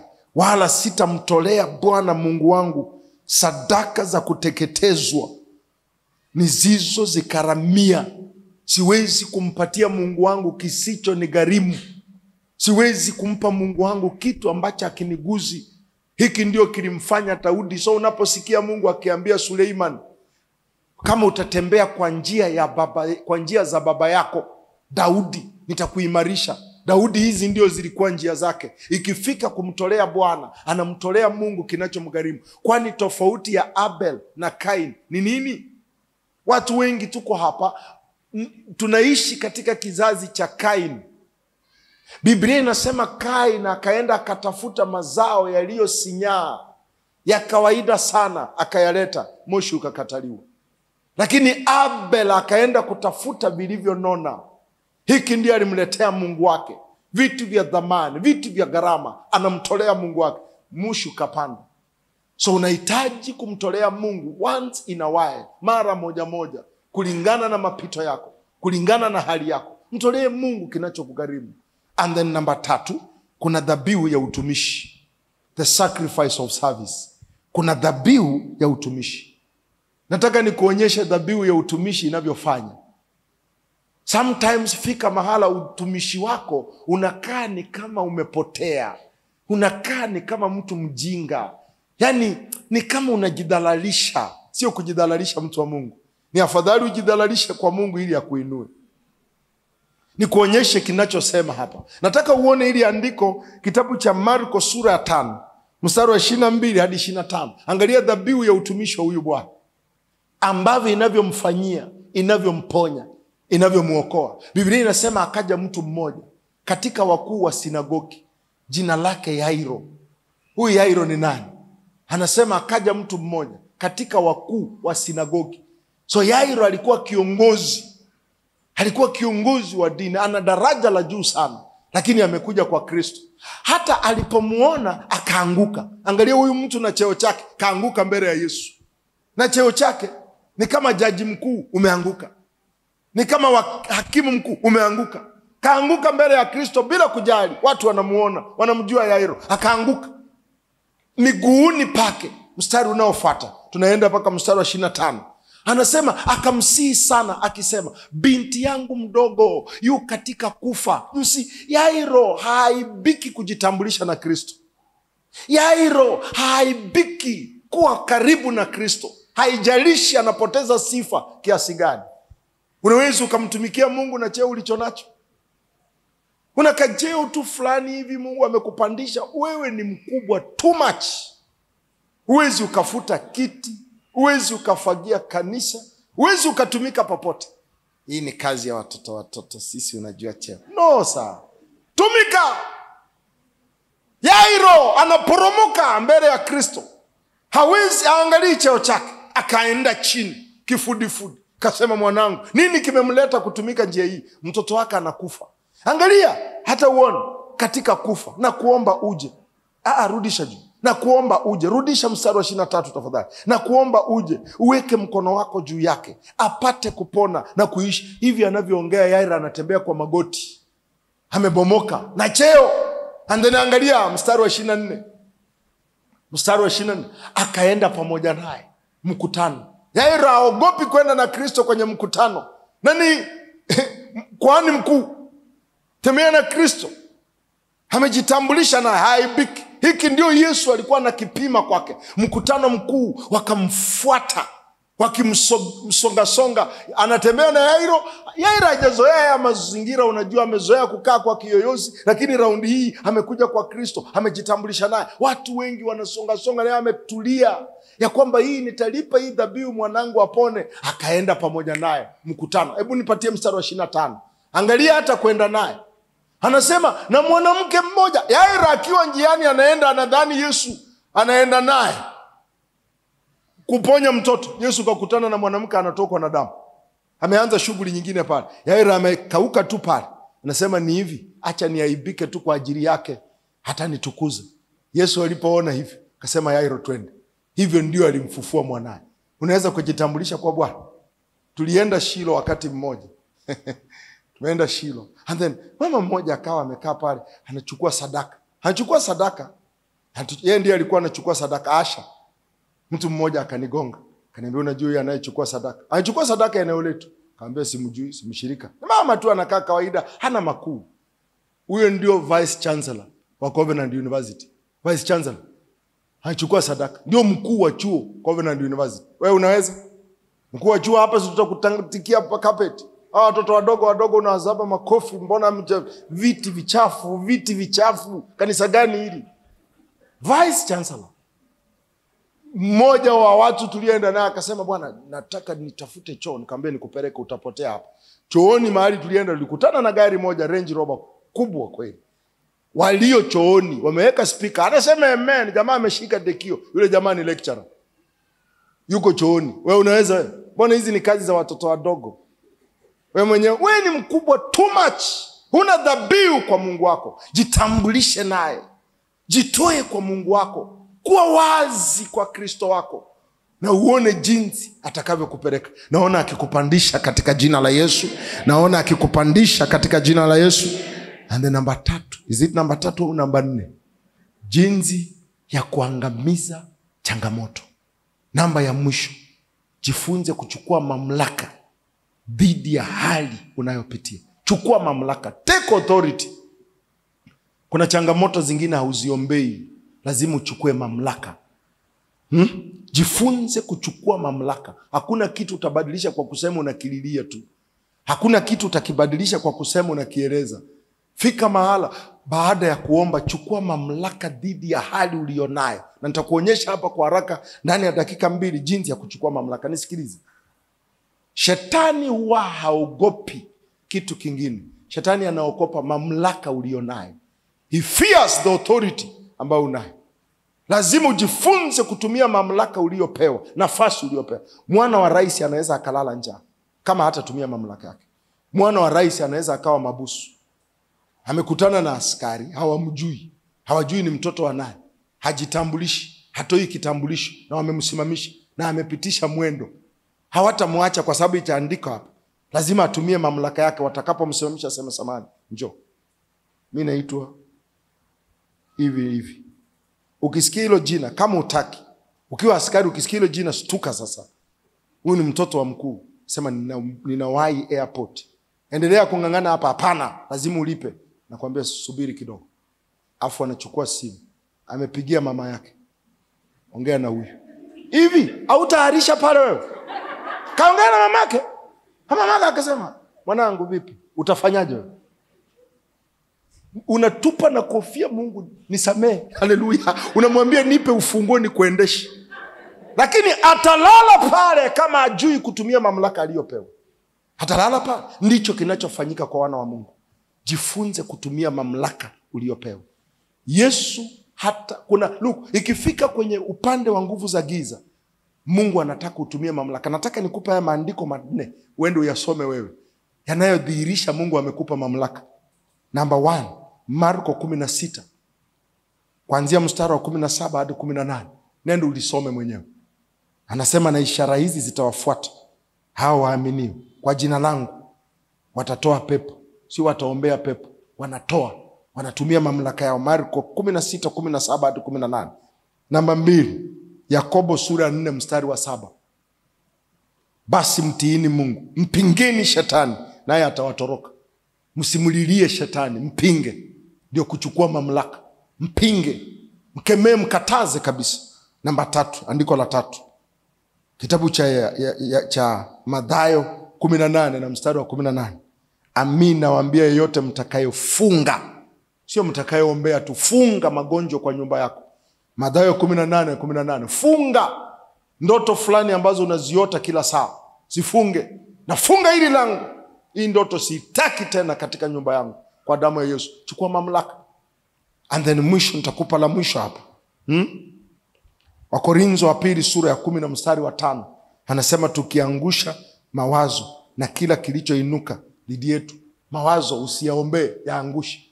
Wewe utaweka mkono wako kwa kichwa, laani hizo picha chafu zinazopita kwenye mawazo yako. Lazima ujifunze kutumia mamlaka yako. Nataka nikuonyeshe jinsi ya kutumia mamlaka. Jinsi ya kuchukua mamlaka dhidi ya hali unayopitia. Number 1, unachukua mamlaka kwa kulitamka neno la Mungu dhidi ya hali unayopitia. Tamka neno la Mungu baada ya kuomba. Tamka neno la Mungu dhidi ya hali unayopambana nayo. Ndio njia unayochukua nayo mamlaka. Luka sura 21 mstari wa 15. Anasema, nami nitawapa kinywa na hekima ambayo watesi wenu hawataweza kushindana nayo. Nakupa kinywa na neno. So tamka neno la Bwana dhidi ya hali unayopitia. Kama una neno, fuata mchungaji wako. Usimwambie tu akuombee. Ujui cha kufanya, mwambie mchungaji, naomba unisaidie andiko la kusimamia katika hali hii. Akisha kupa hilo andiko, nenda ulisome, ulitafakari, lisitoke kichwani, litoke moyoni. Tamkia hiyo hali. Namba 2, nachukuaje mamlaka pastor? Kemea hali unayopitia katika jina la Yesu. Kemea hali unayopitia. Katika kukemea hiyo hali ni kufundisha kitu, mtu wa Mungu. Kuna roho fulani ambazo kando na kukuvamia zinatumia mazingira. They use environment. Unaweza ukawa unapigwa kwa sababu ya mazingira mahala ulipo. Roho hizo zimetega upepo. So zinatumia upepo kukushambulia. Roho hizo zinaweza zikatumia upepo. Zinaweza zikatumia sauti. They use a voice, a sound. Ndani ya hiyo sauti laana inapita, inakugonga. Nafanyaje hapo? That is why kuna maombi ambayo unatakana ujifunze, unatoka, unaomba nje. Hata kama unakemea, nakemea hali yoyote iliyoniinua, iliyoniinukia. Nakemea kifaa chochote wanachotumia. Nakemea awe ni mnyama au mjumbe yoyote ambayo wameagiza kwa ajili ya hii hali. Utaona kitakachotokea. Adui anaweza akatumia mnyama, anaweza akatumia chochote, anaweza akatumia bundi. Anaitwa bundi ama ni nini? Kamtumia. Huyu ndiye anayekuvizia.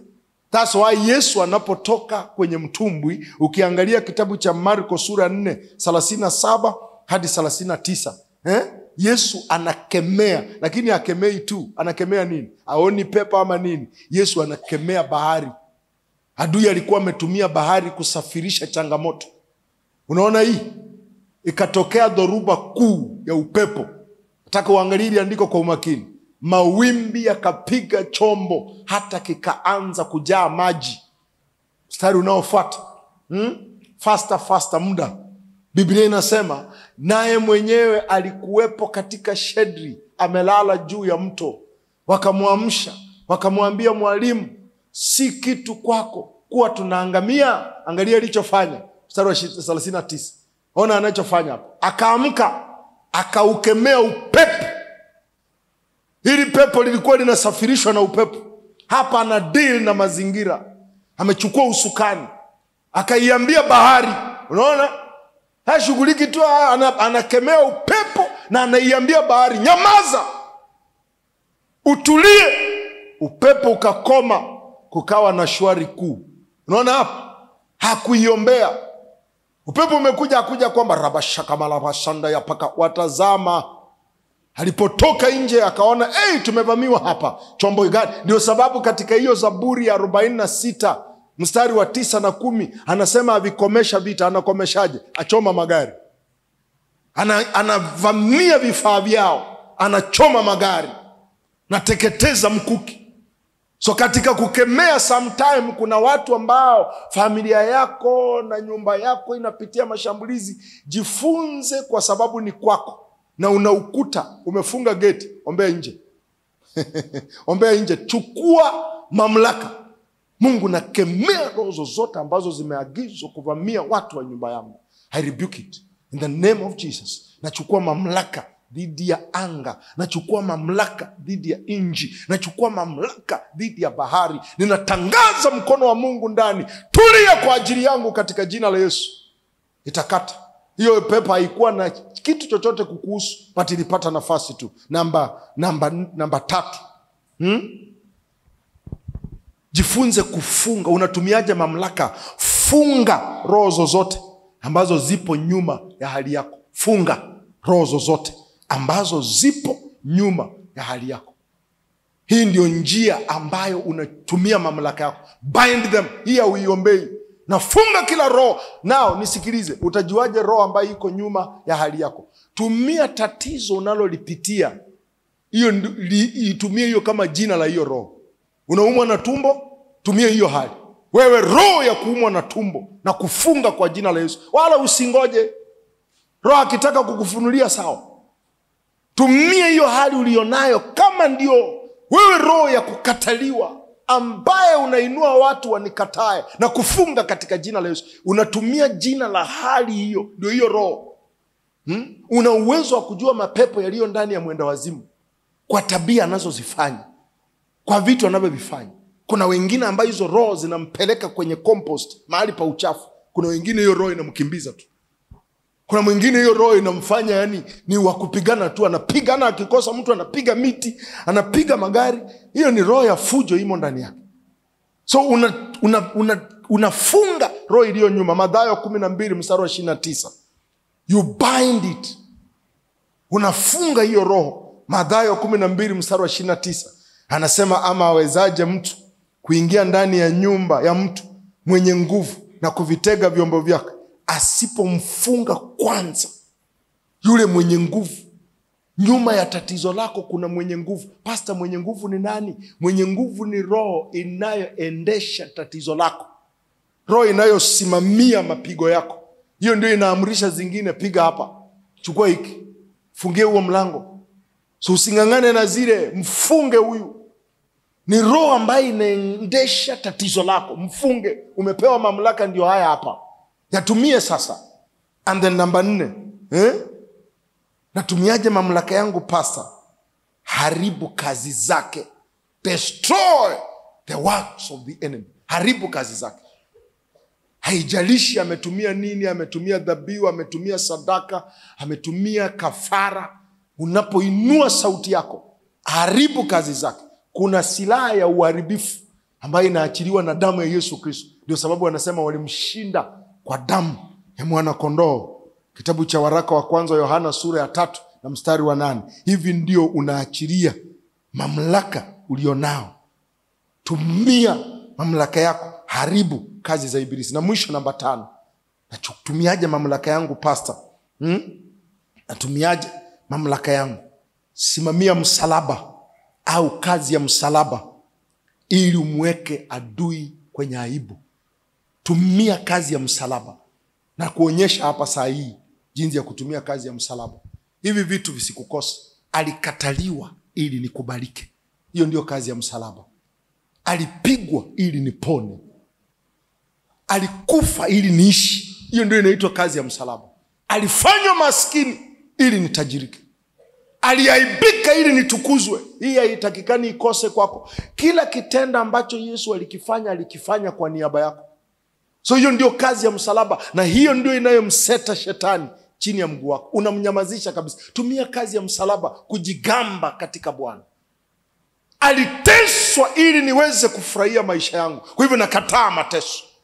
Nakataa kuonewa. Unatumia kazi ya msalaba ili kumweka shetani chini ya mguu wako. Wakolosai sura ya 2 na mstari wa 14 hadi 15. Msalaba, hii ndio kazi yake. Walitumia msalaba kumtundika, kumweka pale. Anasema akiisha kuifuta ile hati iliyoandikwa ya kutushtaki kwa hukumu zake, iliyokuwa na uadui kwetu, akaiondoa isiwepo tena, akaigongomea msalabani. Alitumia msalaba kumuondoa adui kabisa. Hivi ndio alikomesha. So na wewe ifanye hivyo na utakwenda. Nao nimalize. Hebu nimalize na wewe. Pastor, nimekemea, nimefanya haya yote, lakini haiondoki. Tatizo inakuwa ni nini? Takupatia vitu vitatu hapa. Tatizo inakuwa ni nini? Nimekemea, nimefunga, nimetumia mamlaka, lakini haiondoki. Kuna vitu ambavyo vitampa shetani uhalali. Niruhusu nimalize hiki kitu usikie kwa umakini. Shetani anakupiga kwa njia mbili. Anakupiga kwa kukushambulia na anakupiga kwa uhalali. Uhalali ni kwamba kuna mlango umefungua wewe. So hivi vitu vinaweza shetani aliyekupiga kwa kukushambulia, kumuondoa ni rahisi. Kwa jina la Bwana tu ameondoka. Lakini adui anayekupiga kwa uhalali, lazima kuwe na toba pale. Lazima umuondolee uhalali. So kuna hivi vitu ambavyo vitafanya adui ataendelea kuwa na uhalali kwako. Number 1, haujaokoka. Unafanya haya yote lakini hujaokoka. Haujampa Yesu maisha yako. Hautakuwa na mamlaka ya kumwambia adui haya. In fact utafanya na utakuwa muhanga. Hiki ndio kilifanyika kwa wana wa Skefa. Matendo ya Mitume sura ya 19 mstari wa 13 hadi 14. Hawa ni wana wa Skefa, hawajaokoka. Wao wanaendanga tu kanisani, wakamuona Paulo anahubiri, wakasema tunakukemea kwa jina la Paulo ambalo Paulo anahubiri. Biblia inasema mapepo yakainuka, yaliwapiga paka kuwavua nguo. Wana wa Skefa hawalikuwa hawajaokoka. So wengi tunaenda kanisani, tunasupport wachungaji, tumejenga makanisa, alafu unadhani kwa sababu hiyo una uwezo wa kuwa na mamlaka. Okoka. Namba 2. Kwa nini nakemea na ifanyiki? Angalia utii wako. Chunguza utii wako. Inawezekana kuna kitu Mungu alikwambia hujafanya. Hauwezi ukamtiisha adui kama hujamtii Mungu. That's why anasema mtii Mungu and then mpingeni shetani, atawatoroka. Hauwezi ukampinga shetani kwa Mungu ambaye haujamtii. Kitabu cha Yakobo sura 4 mstari wa 7. So kama unampinga na hatoroki, angalia utii wako. Yakobo 4:7. Please liweke. Yakobo 4:7. Unaona kinachofanya asiondoke? Basi mtiini Mungu. Mtiini Mungu kwanza. Lazima ucheki utii wako. And then ukishamtii, mpingeni shetani naye atawakimbia. So unaweza ukawa mchungaji hata kutoa pepo uwezi. Kwa nini?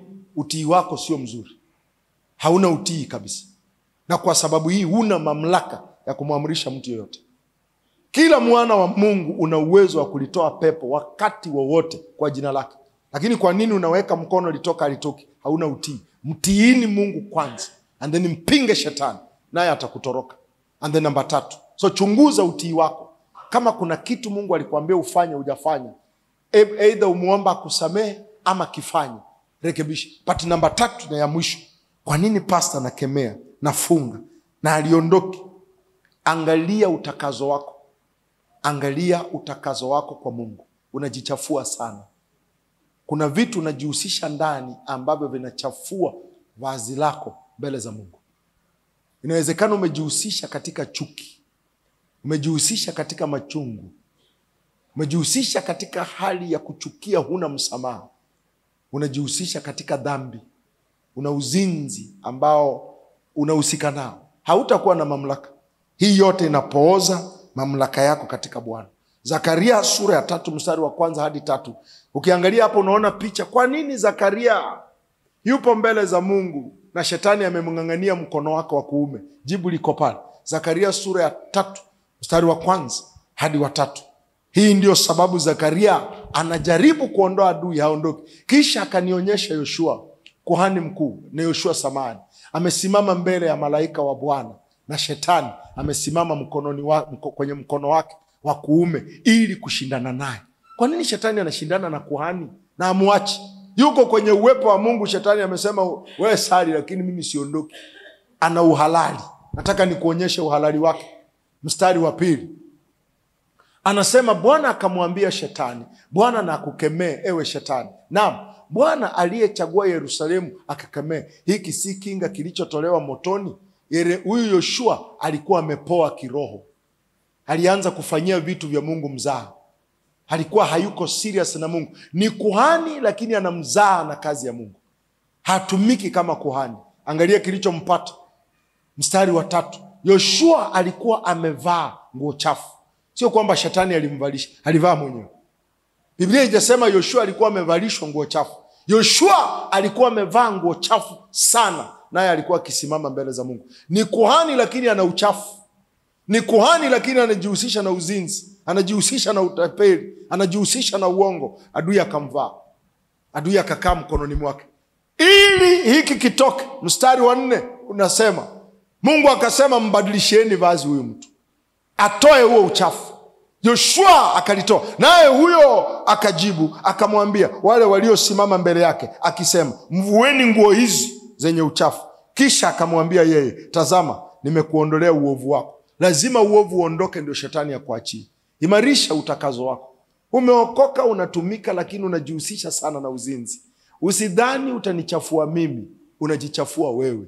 Utafika mahala vitu vya kawaida sana hautavishinda kwa sababu unajihusisha na uchafu.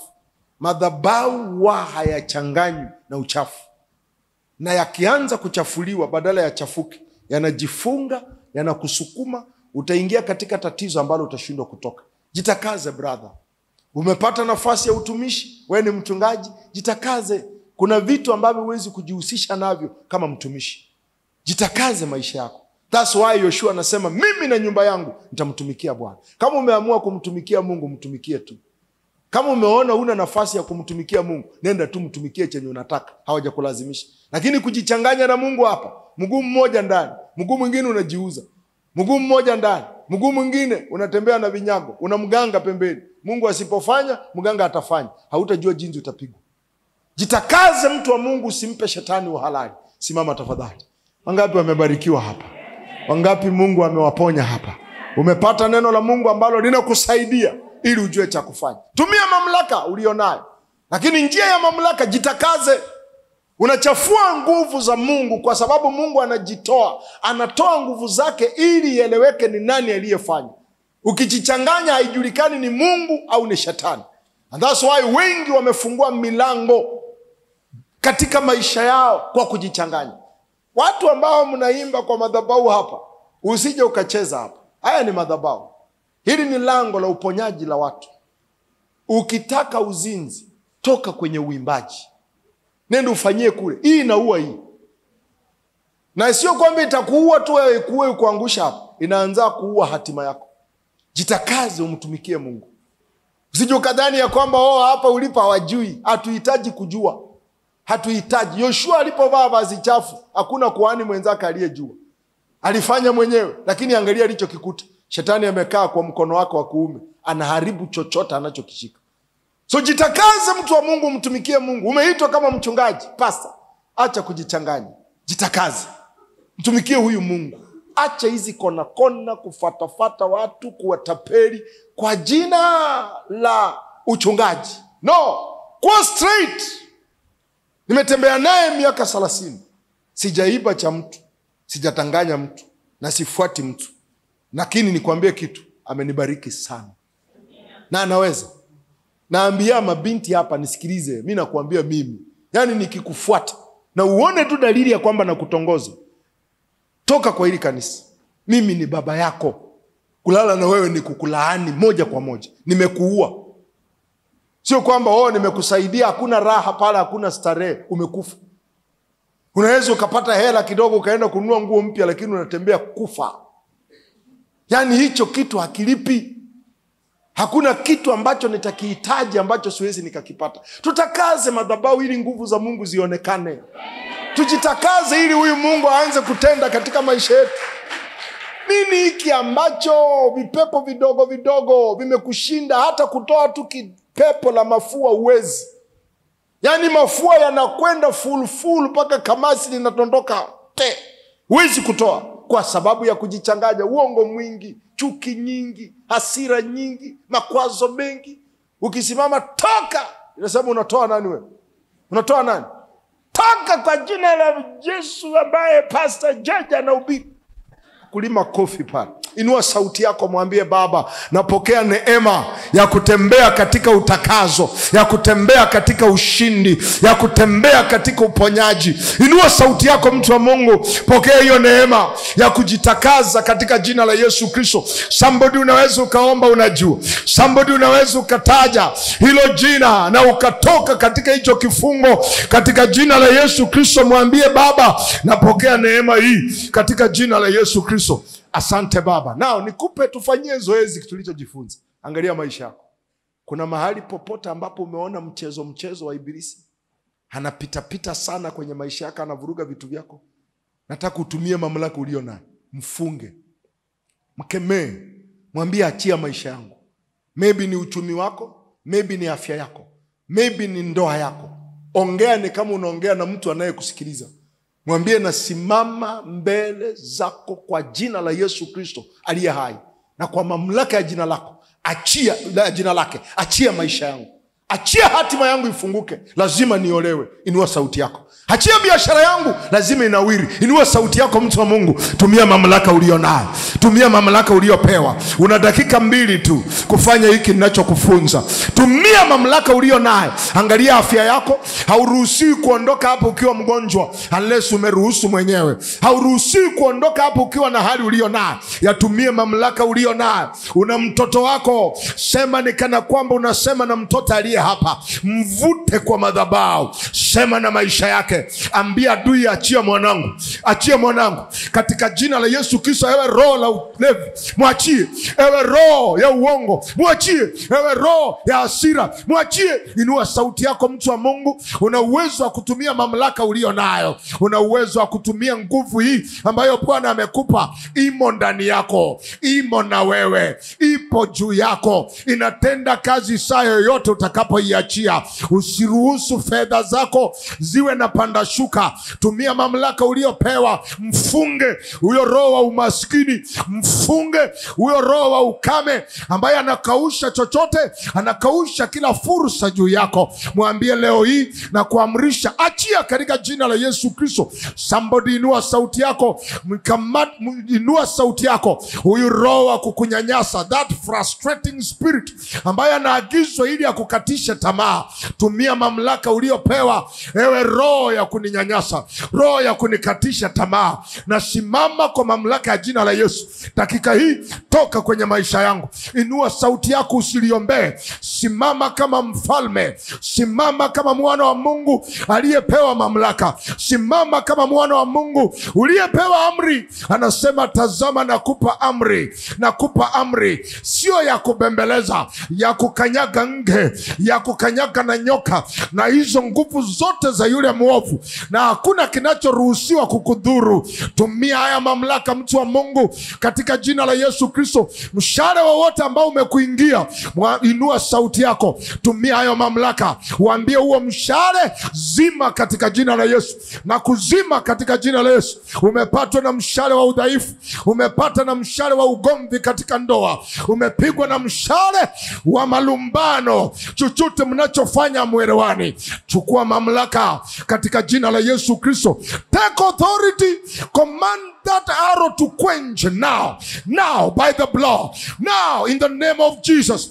Katika jina la Yesu Kristo, tumia mamlaka ulio nayo. Funga lango lolote ambalo adui analitumia juu yako. Inua sauti yako, tangaza kila lango ambalo linatumiwa dhidi yangu, liwe mashariki na lifunga, liwe kaskazini na lifunga, liwe magharibi na lifunga, liwe kusini na lifunga, liwe katika anga na lifunga, liwe katika ziwa maji na lifunga. Tumia mamlaka uliopewa. Funga lango lolote ambalo linatumia kukuhangaisha, linatumiwa kukutesa, linatumiwa kukutatiza, katika lolote unalolifanya kukuyumbisha. Mtu wa Mungu, inua sauti yako. Una uwezo wa kuomba, una uwezo wa kuomba kwa mamlaka uliopewa. By the authority in the name of Jesus, I command every gate over my life open now. Tumia mamlaka yako. Amrisha, amrisha, amrisha mtu wa Mungu. Amrisha lango lako liwe wazi, amrisha lango lako liwe wazi. Usiombe tu, na amrisha lango langu la kifedha kuwa wazi, lango la msaada kuwa wazi, lango la kibali liwe wazi, lango la uponyaji liwe wazi, lango la ndoa. Binti, inua sauti yako, liamrishe liwe wazi. Haribu mwingiliano wowote katika hilo lango, haribu zuio lolote katika hilo lango, haribu kikomo chochote kwenye hilo lango. Usiombe kama mtu ambaye ni dhaifu, omba kama mtu ambaye una mamlaka, mtu mwenye amri. Pray in the name of Jesus. Rapo sataya kapa, shatalaba sakata, kanderebo sakapayakata. Thank you Jesus. Sante Baba.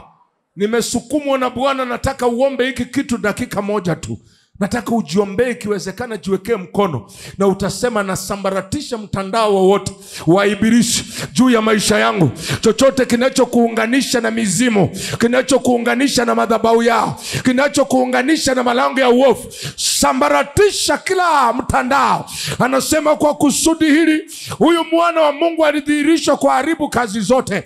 Kinachokuvizia kukufuatilia, ambacho kimeunganisha nyayo zake juu yako, ili watume sauti, ili watume mashambulizi, ili watume wakala wao. Inua sauti yako leo hii. Haribu kila mtandao, haribu kila mtandao. I destroy every network of the enemy over my life. Mtandao ambao umenasa uchumi wako, umenasa uhai wako, umenasa afya, umenasa furaha yako, umenasa amani yako. Jioni ya leo nenda mbele za Bwana, mwambie Baba, nasimama na mamlaka ya jina la Yesu, ninaharibu kila mtandao. I destroy every network of the enemy katika eneo lako la kazi, katika makazi yako, katika njia zako, kwenye kichwa chako. Inua sauti yako, mtu wa Mungu. Kama umejazwa na Roho, nenda kwa lugha. Anasema adui atakapoangajilia mafuriko kama maji, Roho wa Bwana atainua kiwango. Zima kila mtandao juu yako, hiki kinachokuletea ndoto, hiki kinachosafirisha mapepo ili yaweze kufika katika eneo lako, hiki kinachokuunganisha na mapigo na mateso. Somebody inua sauti yako. Lord, we destroy every network of darkness over your people now. I command from now the heavens over their heads to open. Itisha mbingu zilizo juu ya kichwa chako ziwe wazi. Itisha mbingu zilizo juu ya kichwa chako ziwe wazi. Mtu wa Mungu, inua sauti yako. Amrisha mbingu zilizo juu ya kichwa chako ziwe wazi. The heavens over my head open now. Open now.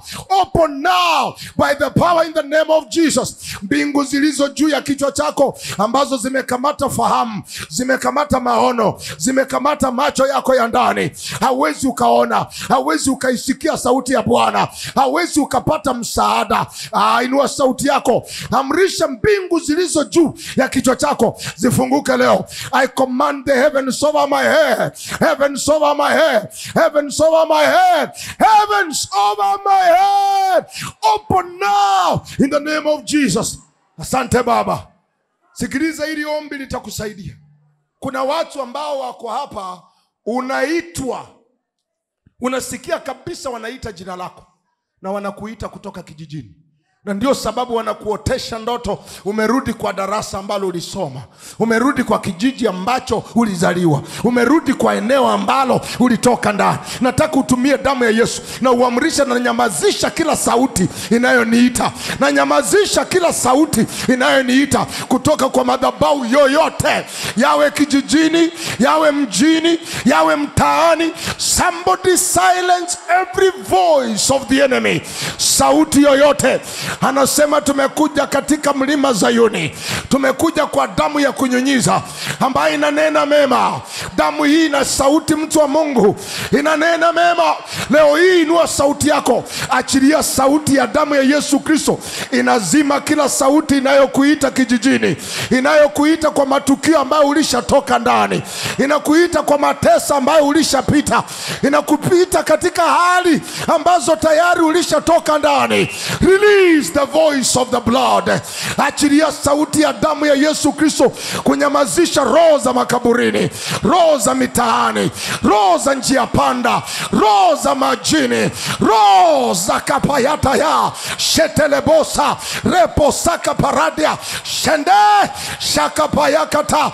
Achilia damu ya Yesu Kristo dhidi ya sauti ambayo inakuita nyuma, ikurudishe mahali ulikotoka, ikurudishe kwa viwango ulivyotoka, ikurudishe maeneo uliyotoka, ikurudishe kwa cheo ambacho Bwana alishakutoa. Lord, I silence every voice of the enemy calling down your people, calling back your people.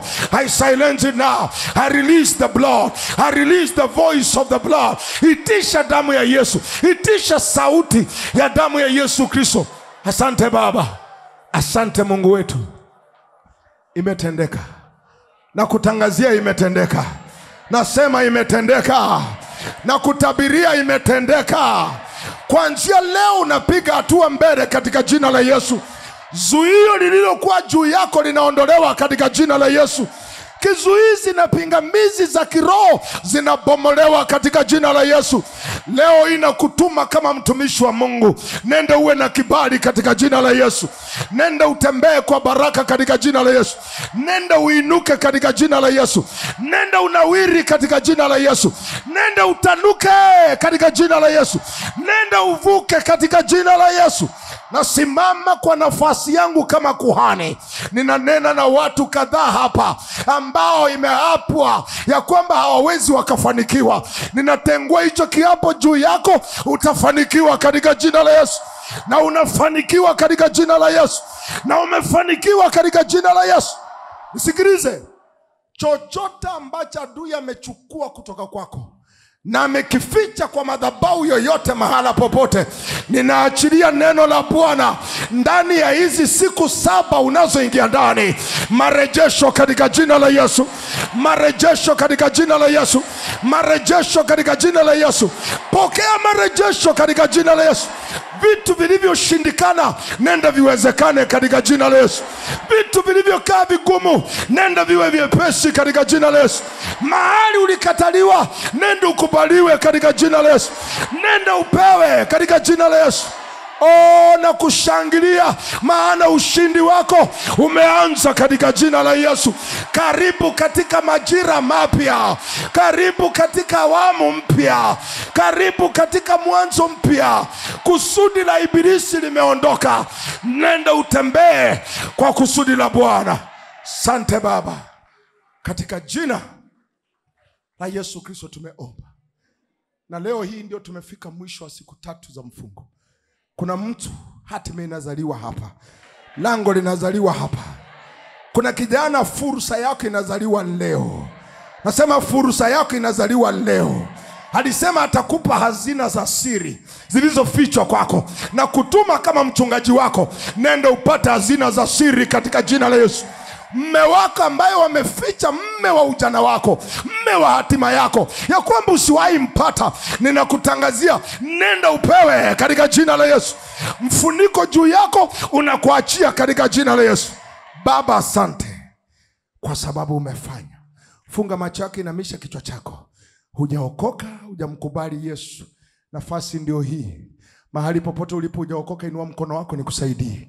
Madhabahu ya wokovu yanahitajika ili uweze kupanda. Kama hujaokoka, inua mkono kama yupo. Father, we give you praise.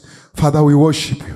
Please, kama yupo njoo tu hapa mbele, nitakusaidia. Wapigie makofi, naomba uketi. Na wewe faster muandalie Bwana sadaka. Hujaokoka, njoo.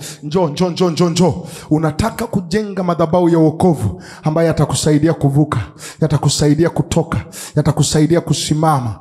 Mengine uliokoka na ukaanguka, leo hii unahitaji kurejesha maisha yako kwa Bwana. Please muandalie Mungu sadaka. Unahitaji bahasha, mtu wa Mungu, uweze ukaacha neno hili likakupita. Unyanyulie Bwana madhabahu ya sadaka. Sadaka yako ya dhabihu, sadaka yako ya zaka, na utabarikiwa katika jina la Yesu Kristo. Please, nitakuombea alafu nitakupa. Huyu kijana atakuongoza sala ya toba. Baba, asante kwa ajili ya haya maisha. Nafuta kila madai ya shetani juu yake. Naharibu kila kifungu dhidi yake. Navunja kila agano juu ya maisha yake. Na leo hii namkabidhi kwako na namfunika na damu yako. Nenda, Mungu akubariki. Nenda, Roho Bwana akupe neema, usimame katika jina la Yesu. Amen. Nenda na huyo mchungaji, kijana atakusaidia. Please, kama umeshaiandaa sadaka yako, simama. Wainjilisti, kesho tunamaliza shughuli yetu katika wiki hii. 5:00 kamili tutakuwa tunaondoka. So please, jitahidi tufike mapema ili tuweze kutoka. Unataka kuungana nao, fanya hivyo na Mungu atakubariki. Wamama waombezi, siku ya Jumamosi 9:00 kamili tutakuwa mahala tumekaa katika chumba chetu cha maombi. Tunamlilia Mungu madhabahu ya zalishi. Kila unapoona hiyo faida, unajua Mungu ameweka kitu kwa akaunti yako. Ungana nao kesho 9:00 kamili mpaka 10:30. Utabarikiwa. Usikose ibada ya Jumapili. Njoo ujifunze. Njoo ujue jinsi ya kumtolea Mungu sadaka. Jinsi ya kumtolea Mungu sadaka. Utatambua ni vitu gani ambavyo Mungu anataka kuvijue, na utabarikiwa kwa kiwango kikubwa. Inua hiyo sadaka juu. Mwambie Baba, asante kwa neno la wiki hii. Asante kwa neno la semina hii. Asante kwa neno la mfungo huu. Umenivukisha Bwana. Umenivusha Baba yangu, umenivusha. Umenitoa katika shimo ambalo nisingelitoka. Uliye mtandaoni unaweza kuunganika nasi na sadaka. Mwambie Baba, asante. Umenitoa Baba, usingoje paka uone. Amini umetoka na mshukuru. Mwambie Baba, umenitoa katika uoga. Umenitoa. Watu wa studio, weka account za kutoa kwa screen. Baba, asante na kushukuru. Umenitoa Bwana, umeniponya, umenitetea na kurudi kwako na kukushukuru. Narudi kwako na kusema asante. Asante Bwana. Jina lako litukuzwe katika jina la Yesu. Inua hiyo sadaka nikuombee. Baba, pokea sadaka za watu wako. Ni dhabihu zao. Wanajiunganisha na wewe kwa sababu ndio chanzo.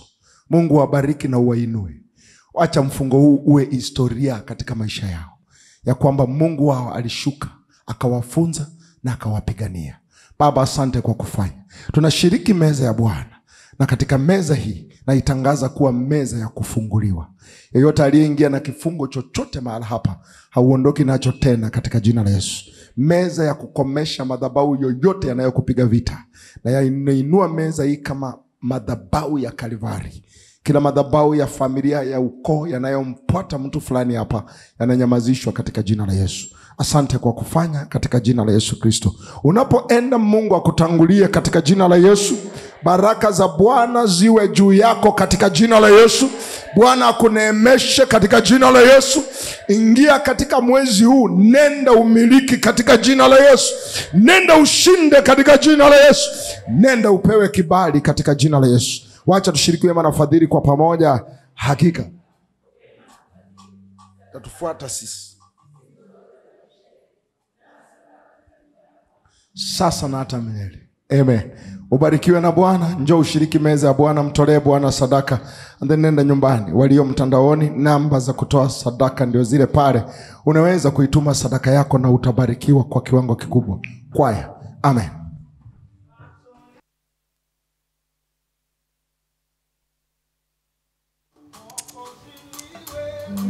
Na sina mwingine, macho yangu kwako na kuangalia wewe. Mwokozi ndiwe, na sina mwingine, macho yangu kwako na kuangalia wewe. Mwokozi ndiwe, na sina mwingine, macho yangu kwako na kuangalia wewe. Mwokozi ni wewe, na sina mwingine, macho yangu kwako na kuangalia wewe. Mwokozi ni wewe, na sina mwingine, macho yangu kwako na kuangalia wewe. Mwokozi ni wewe, na sina mwingine, macho yangu kwako na kuangalia wewe. Mwokozi ni wewe, na sina mwingine, macho yangu kwako na kuangalia wewe.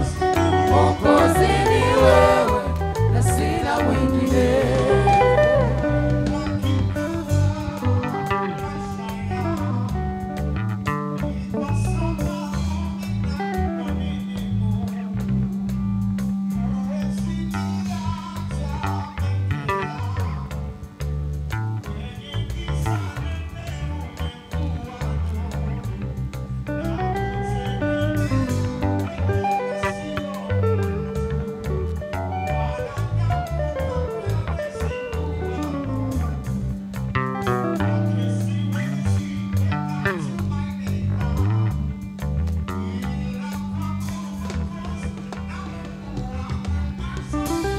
Macho yangu kwako